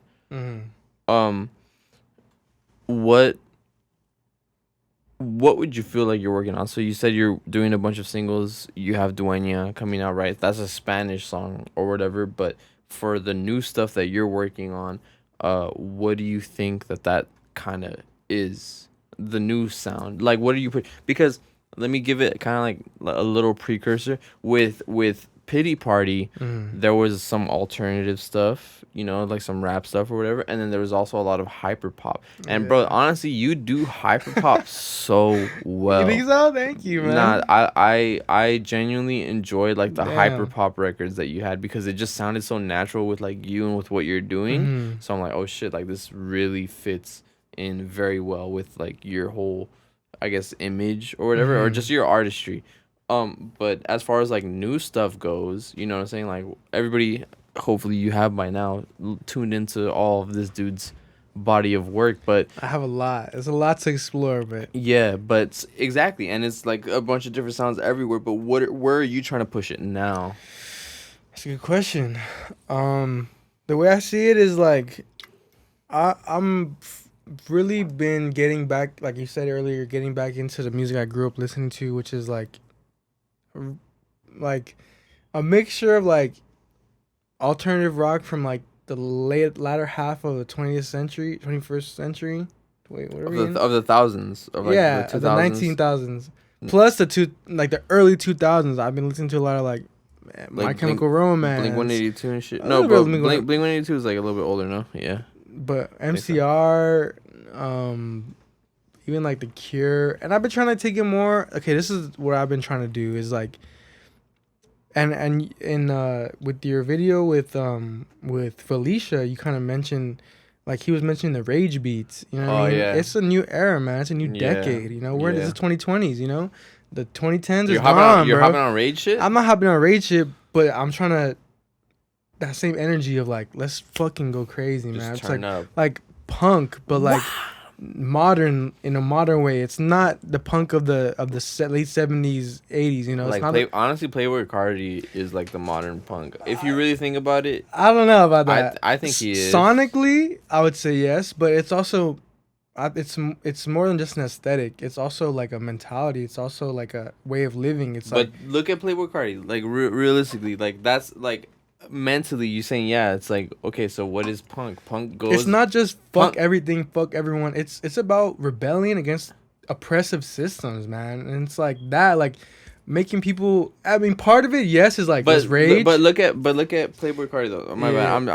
Go crazy. But like against oppressive systems or just popular systems, like before Playboi Carti dropped a whole lot of red, Like, music didn't sound like that. Yeah. And he is making music in a way where it's just completely, like, against what everything else is. So, Yeah. to me, I feel like that's, like, the modern punk. Yeah. No, I agree. You get what I'm Absolutely. saying? I really admire how he and other artists as well, but in this case we're talking about Playboi Carti, are like um kind of dismantling like gender norms, man. The way they dress, wearing makeup. You know what I mean? Like, Yeah. fuck it, dude. Be yourself. Do what you want to do, bro. Like, and rock that shit. Own that shit. You know what I Yeah. mean?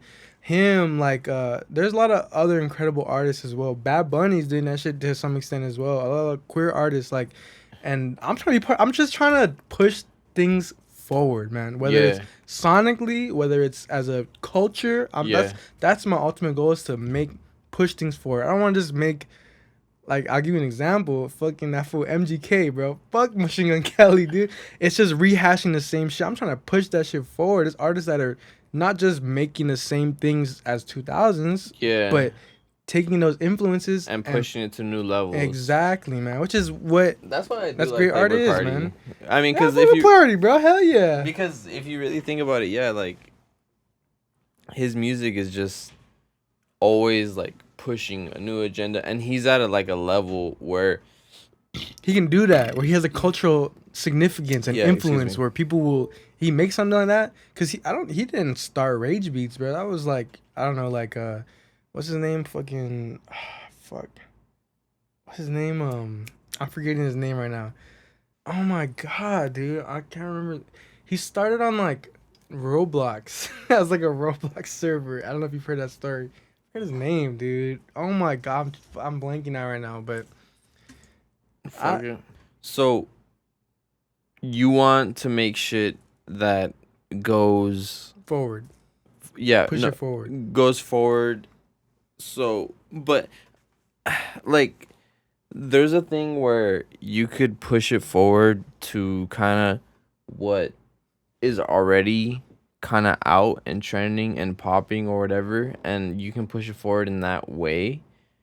Or you could push it forward in a way where it's completely unique to you, where you're creating the wave of pushing it forward. Well, so what do you think you stand, or what you're trying to create within that aspect? I see what you mean. I know what you're saying. Yeah, because there's people who get influenced by certain sounds, and then they're Yeah. like, okay, yeah, I'm gonna push it forward, I'm gonna do this, but it's still like pushing it forward, but based off of this sound that's already over Yeah. here, and you're like, yeah, I get that, but like, uniquely, like, do you think that what you're working, like, or do you ever think about it that what you're pushing is like just completely different compared to? I'm trying. I wouldn't say I'm like completely there yet, but I'm trying. I'm searching for that. Yeah. And another thing is too, like, man, we from here, bro. We from the valley. Yeah. Who else is doing it from here? That's like not that's isn't just making something that's already been done. That's making something that's new. That's making something that's refreshing, that's energetic, that makes people feel something, that makes people want to mosh, that makes people want to jump, that makes people want to sing. Yeah. You know what I mean? Like, that's what I want to do, is like, there's a valley sound, you know what I mean? And it doesn't have to be one thing, but like, there is a valley sound, man. And it's crazy. I had a conversation with the homie Evan Portrait when Shout out Portrait. Shout out We Evan, talked about dude. you in the Misty one. Oh, you did? Yeah. I don't think I finished that one. Lucky, I watched we towards shouted the end. We shouted him out. But hopefully he's watching this one too. Yeah, we had a conversation, man, because I've been working with him a lot. He's also a music producer, not just a photographer. But we were having a conversation. He was telling me about like Richie Valens, man. That fool's from Pacoima. And he was right there at the beginning of rock and roll, bro. Like, when rock and roll was just getting started. Chuck Berry, who was like largely recognized as like one of the founding fathers of rock and roll, like, there's videos of him being like, Richie Valens, this is my protege. You know what I mean? Like, he was mentoring. He was right there, bro. Like, if he would, and he died when he was, I think, 19 years old or 17 years old, bro. Richie I think Valens? 17, yeah. He was so that's young, mad bro. young, We would already be dead. Yeah. And so, Evan, he was like, we were talking, he was like, man, if he would have lived on and kept making hits, kept going, the value would be different, man. Because the record labels would have been like Oh, Let's go. there's talent here. Exactly. Let's look. They're gonna be looking for the next Richie Valens here. There'd be studios everywhere, man. Bro, but we're the ones that's doing that now in this century, in this decade. Yeah. We're the ones that's making that happen, bro. Shout out the Valley. Honestly, I feel like the Valley is mad underrated. Absolutely. And that's one thing. I hope within this podcast that gets really. I hope one day that this podcast gets public and goes crazy or whatever. You know what I'm saying? But I want to tell stories from like the Valley and all the people within the Valley because there's so much talent here. There's so much. You get what I'm saying? You're a part of the Valley. I'm a part of the Valley. Everybody's a part of the Valley. We got a lot of shit going on. And on some real shit, we're doing it like independently. Exactly, dude. So that's what I love, bro. There's no label. You learn how to do this shit yourself. Of course, there was YouTube, but you learn how to do that shit. Yeah, just we learned how to record, how to mix, how to write, how to make songs that sound good. Like we did that shit on our own, bro. 100%. And that's powerful, man. Cause we don't need somebody else to come and help us out. We doing it by ourselves with nothing. And I feel like I want to encourage all the younger artists too. Like okay, look, we're in an age where like in older generations, let's just say like from here 50, 60, 70 years back or whatever, where it was like, oh, you need to be a part of a label to do something. And not even that long ago, bro. 30 years ago was like that, man. Yeah, just before we were born. No, I'm saying like from here to like up to 70 years before. You get what I'm saying? Yeah. But nowadays, like, I want all of you guys to understand that if you really have, like, a hustle with whatever it is that you're doing, I truly do believe you can do certain shit, like, independently. If you go about it in the right way and in a smart way. Exactly. And then, and the best, beautiful thing about that is you guys, at the end of the day, get to choose and decide whatever it is that you want to do. Because I feel like certain people don't understand that when they sign to labels, a lot of labels, they have complete control over the artist, what they record, what they say, what they do, what they think. That one situation, bro, I told you earlier, like, I made that whole song, but this dude has signed a contract, you know, and it's on contract. What can you do, you know? Yeah. So, and that was not even a big thing. Imagine when you're on a big level, man, they're gonna you're get gonna what they can. You're honestly, like, it's kind of funny, but you're the label's puppet at that point. You're literally like a puppet. They're just saying, do this, do this, do that, and you have no saying what the fuck it is that you do. So as far as like the independent hustle, you know what I'm saying? Like, it's a lot harder. It is a hustle, man. It's so much harder to get to that level. But honestly, I feel like I'm gonna stay independent until I die. I'm not gonna lie. It's something special about knowing that, like, man, you did this. Even if you had, like, of course, like, let's say, for example, someone that records with you, like, they didn't do every single, but, like, it was homemade. It was authentic. It was grassroots. It wasn't, like, some rich label just dropped a bunch of money and then, boom, here to buy this. You know, it was, like, we've been doing this shit for, like, 6 years, 7 years. You know what I mean? We put years into this shit, and it's only a matter of time before, boom, one of us pops off and the eyes come over here. Same like what I said earlier with Richie Valens. The eyes, oh, damn, what's going on in the Valley?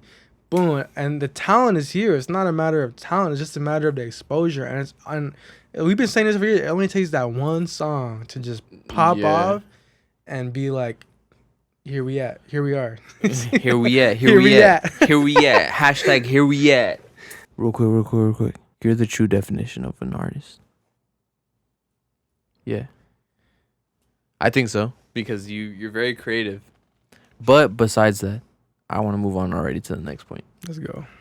I just wanted to throw that in there because I believe Get real close to the mic right now. Yeah, we're gonna talk about real fucking sex in your motherfucking ears right now. I know you got your AirPods, your earphones, your headphones, whatever the fuck in right now. You know what I'm saying? Make sure you got your drink with you. Make sure you got your whatever you vices. Make sure you got yourself with you. And even if you don't got a vice, if you're just chilling on a cool little snack. Yeah. I don't smoke weed, so and you don't smoke weed either. Neither of us smoke weed. We're both weed sober, but whatever only you do. Only on rare occasions, but I don't even do it on that. Not anymore, at least. But yeah, just know that you loved, you appreciate it, and whatever you're trying to do, you can do it. That's from me. That's from this guy. 100%. All of us here within the Goobster's Room community. That's the part. That's another thing too. Yeah, like, this is a community here, but and one day you're gonna be on here too. That's what I'm telling these guys. You guys can. I want to kind of. I'm gonna keep this in the podcast. Like, you guys gotta understand.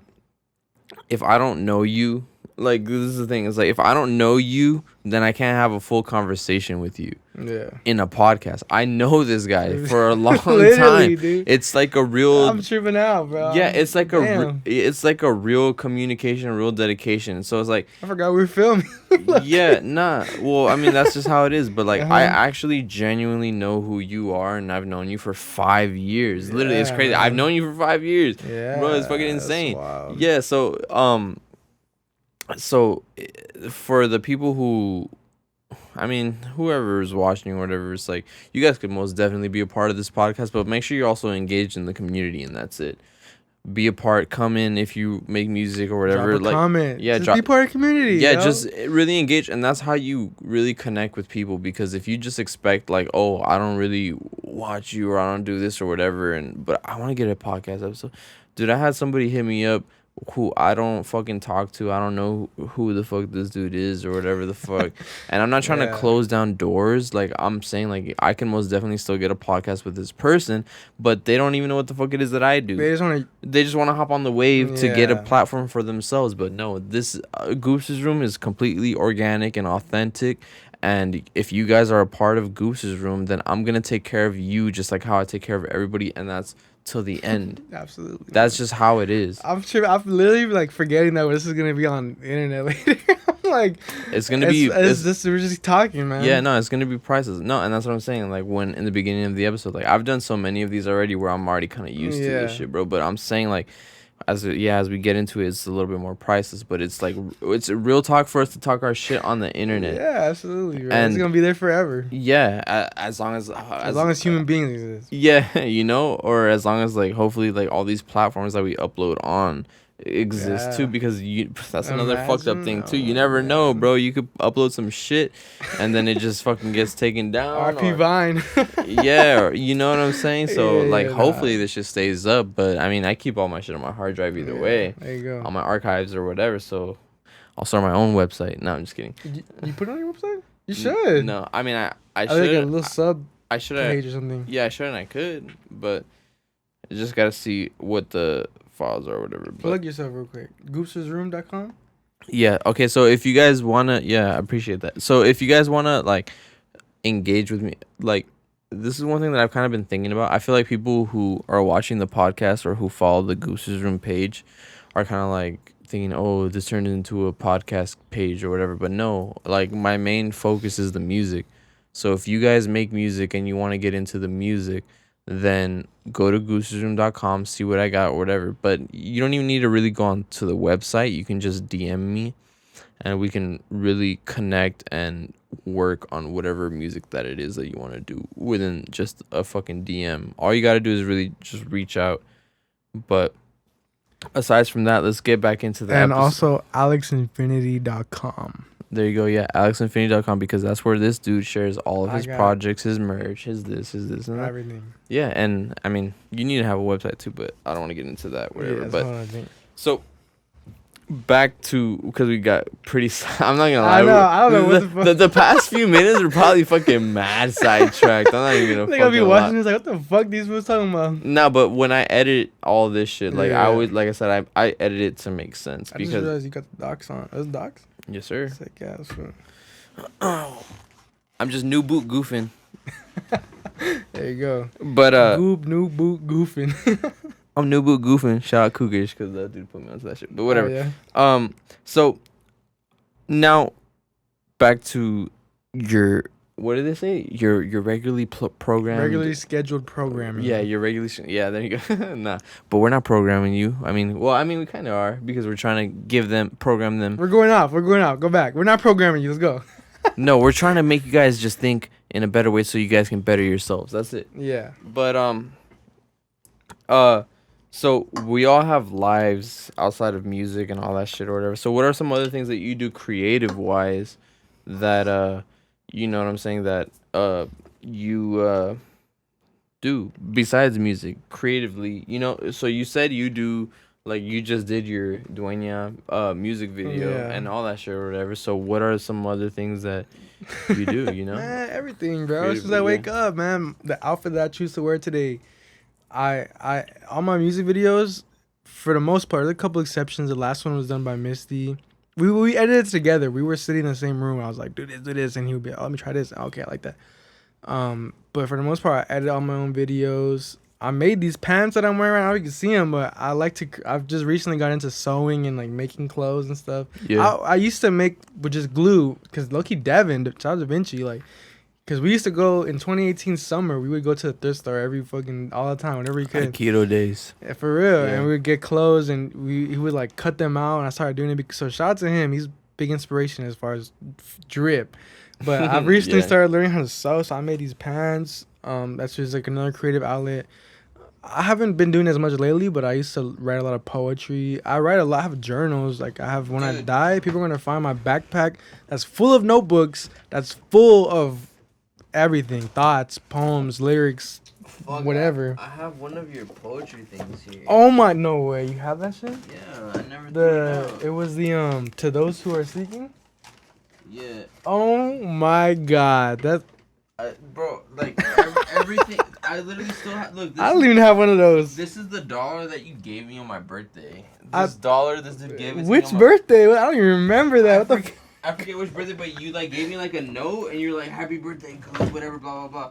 And then you're like, I'm like, turn this dollar into $1 million. yeah, that's literally what you said. Is it really? I Yeah. probably did. I was. Fuck, it's in here. Oh my god, we digging deep today. Yeah, look, this is We the- go back. This is the letter that you gave me with the dollar.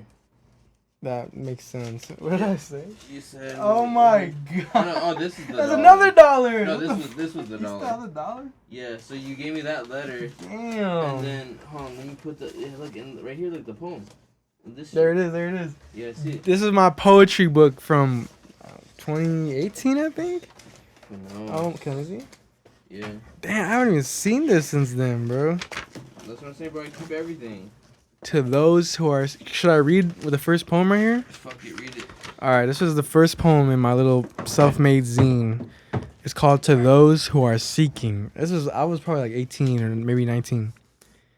It may feel as though you are chasing a never-ending horizon. Mm-hmm.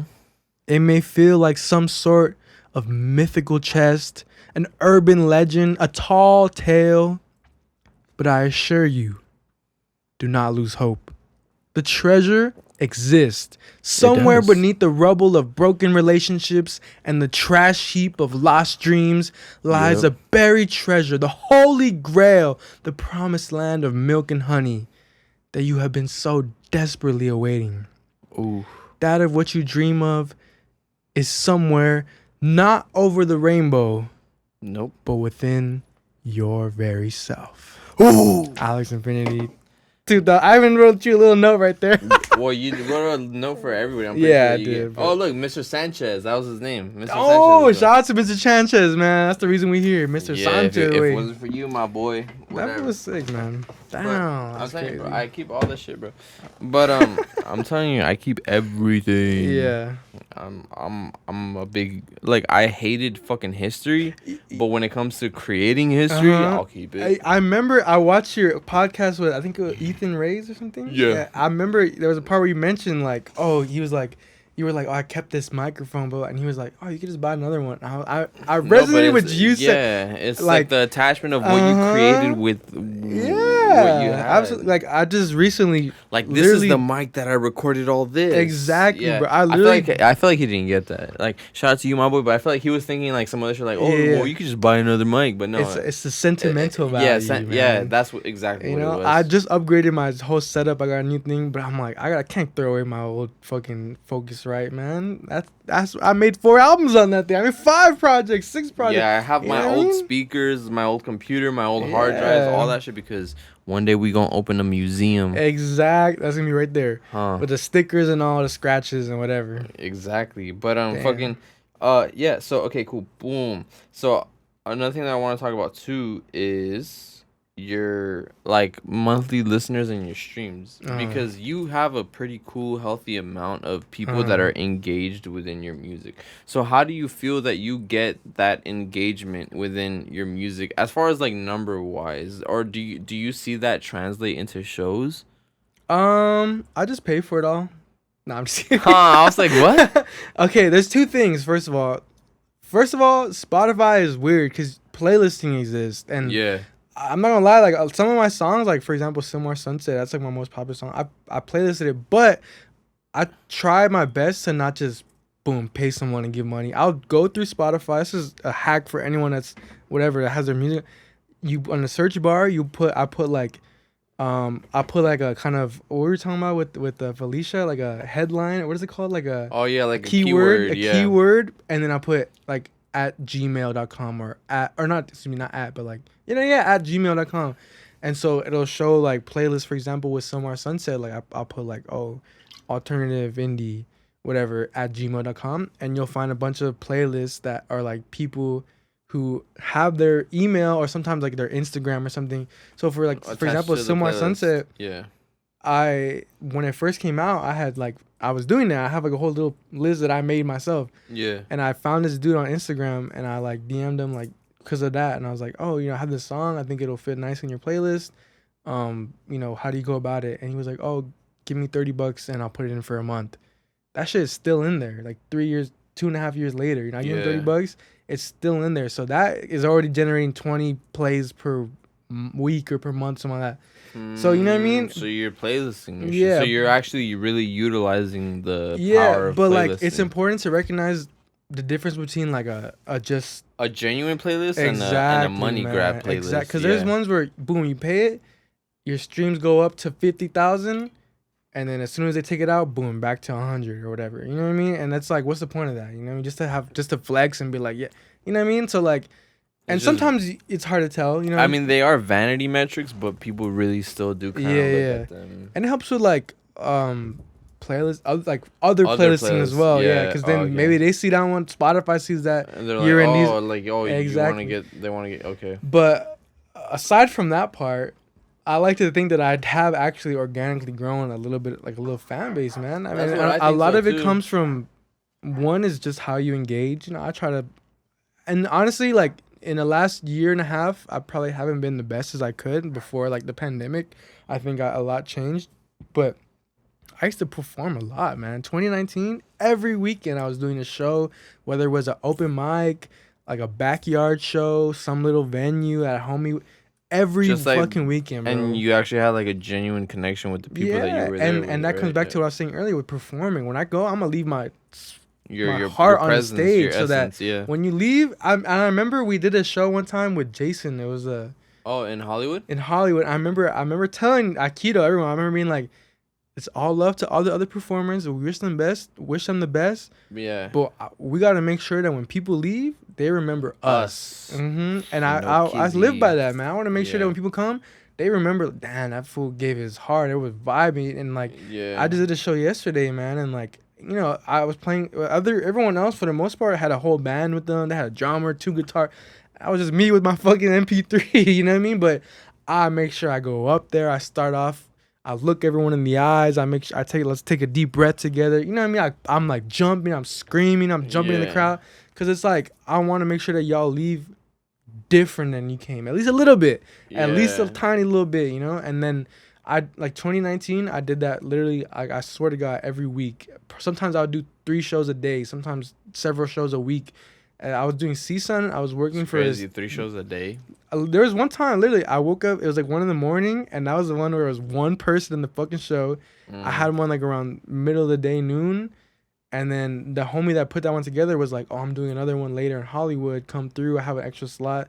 And I did that one at like in the night, and like and that's the grind, bro. It's like getting your name out there, man. And You gotta do what you gotta and do. sometimes it's only one person, sometimes it's a handful of people. Yesterday I did a show, I got like 10 new people that I was able to talk to, connect with. And it's also not just like, here, let me talk to you so you can stream my music. But it's like, I'm genuinely like invested in meeting new people. Like, oh, you're a great artist, or you're just a nice person, man. I love making connections. I'm an Aries. I love socializing. I love meeting new people who are interesting, who are passionate, and it's also fun to me. It's very fun. I try to enjoy the process. It's funny because I wrote that down here. Like I've been also very aware that you like to mingle and really talk and all that. Yeah. And seeing that too just is like a cool other little aspect that I feel like other artists need to understand. If you guys want to build a community and really engage and have people engaged with you, then you have to engage with them in a certain way where they actually fucking care. Because if they don't care, then what's the point? Or if you don't care about them, then they're not gonna care about you. Yeah. And that's just how this industry kind of works. Yeah, and here's another thing too, and this is like I guess like a business thing is like, what are you providing? Because I don't like to go into things and just ask for stuff, I don't like to just like gimme. It's like, what can I give to you first? So like, yeah, man, 100%. when I go to a show, yeah, I'm gonna be there fucking hyping you up. I'm gonna be the most lit person in the crowd too. yeah. But then when it's my turn, let's do the same. You know what I mean? And like, Yeah. and I just it's because I love to support people, man. At the end of the day, like, I feel like when we die, people are gonna remember how we made them feel, and I want to make people feel good. I want to make people feel happy with themselves, proud of themselves, and I've like, you know what I mean. And like, if I can do Yeah. that, even just by Real shit, yeah. hyping up, and I already like their music, so I can jump around with them, or I can compliment them on their outfit or whatever. Like, why would I not do that? You know what I mean? Like, it Exactly, doesn't just- cost anything. It's just building that connection. Mhm. But real quick, I wanted to ask you a random question. All right. So for any artist who has yet to find their sound, you get what I'm saying? Yeah. What advice would you give them to be in a better position creatively or just overall? For the youngins, for the new generation. For the new generation, man. Yeah. A couple of things. One is try everything at first. If you hear a song that you like and you're like, damn, I want to sound like this, try it. If it doesn't sound great, whatever, move on. But just try. Just keep trying. Keep trying new things. Don't put yourself in a box. Don't be like, I have to make this sound if I move away from this. Fuck that. Yeah. Do what you feel like doing at the moment. Trust your heart. If it feels right to you, then go with it. You know what I mean? And another big thing, which I think is huge, which is the only reason I'm here now, is find people that are as passionate as you within your same niche or just within your same thing. Like, I wouldn't be here if it weren't for I hadn't met you, other people that I met along the way that inspired me to keep going. Like, you, man, you taught me so much with mixing. Like, a lot of what I know for mixing now is because of you. You know what I mean? And then like that, so find people that I'm push the sensei. you. It's for real. That push you, that you can push, that, and also like you can compete a little bit. I remember, for example, with me and Devin, man, Da Vinci, like there was a little moment. We'd always send each other our songs, and I'd be like, "Oh, this shit is hard. I gotta make something better." And then he sent me, "Oh, I gotta," you know what I mean? So like, don't be afraid of like, find someone that you can support, that supports you, that you believe in first and foremost, that you actually believe in and you can connect with and vibe with and trust. But that's making music, or that's at least to some extent like has a similar thing with you, and just rock with them and push each other and just building at that point, man. Because this is what I used to think of it like. It's like gravity, but like spiritual manifestation gravity. Like, if it's just one person going towards the goal, you have, let's say, like this amount of, that's a bad example, this amount of energy manifestation pool. But then you add another person and you have another person and you're all reaching towards the same goal. It's like gravity, but like spiritual, and it becomes manifested even quicker and faster and more powerfully. To build on what you just said, it's like, imagine like you go to, let's just say, a show or whatever, and like nobody's dancing to the crowd or whatever, or nobody's dancing within the crowd, but then one person is just like, and then another person is like, and then another person, so then it builds Absolutely, up, man. it builds up exponentially, and then before you know it, the whole crowd is going, so that's what I want to say, like building up from that point. And be brave, man. Don't be afraid to be afraid. Like, if it feels good, but it's scary, that's a good sign to keep going. You know what I mean? Because it's like, if it speaks to you and it makes you feel good, but it's like you're nervous, that means follow that feeling, man. Follow that shit. It's good to feel a little bit nervous when you're chasing something big. You have to feel nervous. You can't Yeah. always be comfortable. And then even like nervousness could also like transpose into feelings of doubt or feelings of being overcritical within yourself, like, oh, am I doing this right? Am I doing this? Am I doing this? Am I doing that?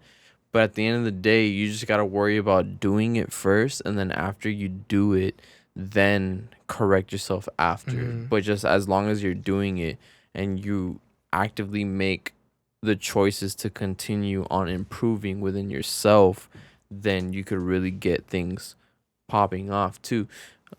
Honestly, at the end of the day, really all these podcasts, I'm just trying to like give more information and insight to the people who are really watching. Yeah. And I know you've watched like a lot of them. You probably I think you watched all of them, I right? think just not the one that came out yesterday because I was super busy this Yeah, yesterday. well, But I mean, all them other ones, I watched them. Yeah, I understand. But my real purpose, what was that? Los perritos, My real purpose behind these podcasts is to give you guys insight on what it is to be a part of this industry, and you guys should already know that by now.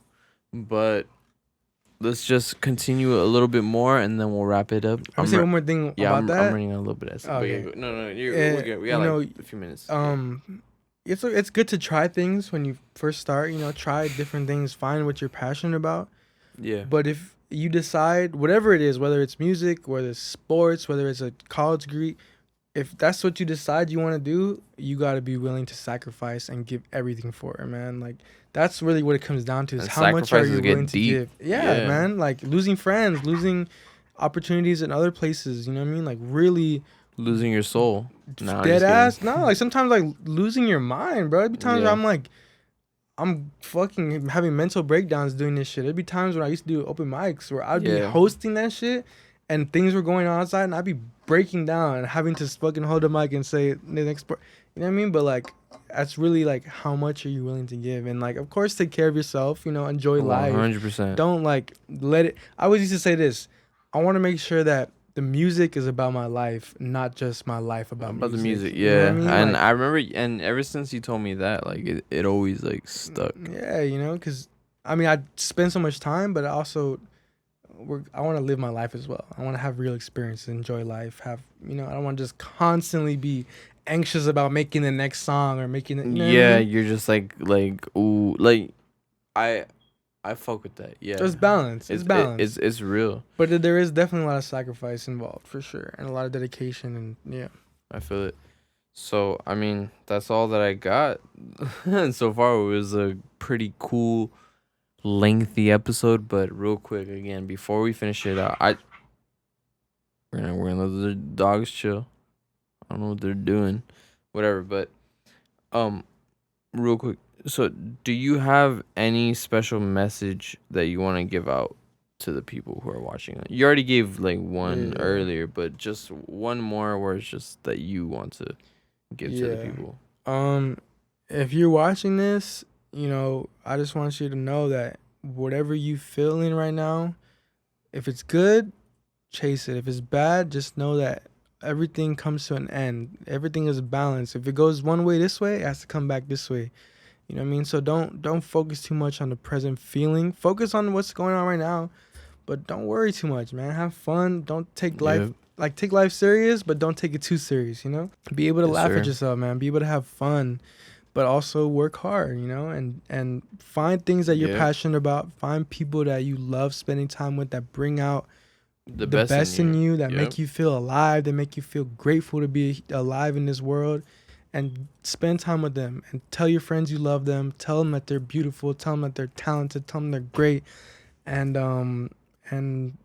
just life is about experiences, man. Like life is about living life, So just live life, be a good person, and find your truth. It doesn't matter what we said right now. Take that with a grain of salt. But at the end of the day, you gotta find your own truth and what matters to you, what's real to you. And that's really, at the end of the day, that's all that matters to you. And most importantly, go stream Alex Infinity on Spotify. Apple Music. This guy. And go subscribe to Goobster's Room. Follow And, on Instagram, TikTok, Twitter, everything. Absolutely. Yeah, but I mean, hey, thank you for being a guest. I mean, Yeah, man. I guess Thank you for having me. Yeah, bro. we'll call it a wrap right there. Yeah, I love these podcasts. I love having these guests. I love having all these people, and I love you guys, and I appreciate you guys for watching. So if you really take the time out of your day, because I know podcasts are lengthy episodes, but if you take the time out of your day to really watch this episode, then I appreciate it. If you learned something from it, or if you just found it entertaining, yeah, make sure to like, subscribe, comment, share with a friend, all those things, because it really does help us out. And then if you're helping us out, then we're helping you out, because that's all it is you give what you get. If you give support, you get support. Yeah. That's all it really boils down to. But I mean, without further ado, this wraps it up for the Goobster's Room podcast. Yeah. Yes, sir. With my soundboard. Dueña dropping in 5 days, October 12th. Make sure you stream that. Yes. I'm gonna put the pre-order and all that shit, the links The down pre-save, yeah. in the description. But without further ado, I will catch you guys next week, because we do this every single week. Tell your friends. Every single week. Tell your friends. Tell your friends. But repost it on Instagram. Yeah, share with everybody. Drop a comment. Exactly. But yeah, like I said, without further ado, I'll catch you guys in the next one. And until then, peace. Take care. Laters. Yo, Goob, if you're watching this later on in the playback or while you're editing, shout out to you, man. For real, you've inspired me. You've inspired a whole bunch of people. And you're a big reason why there is even, like, a little buzz going on in the Valley, man. Deadass, like, there's a lot of people that would not be sounding how they sound if it were not for you. So thank you for all you do, man. Thank you for giving your energy. Thank you for having this platform for people to share. Much love from the Infinite One.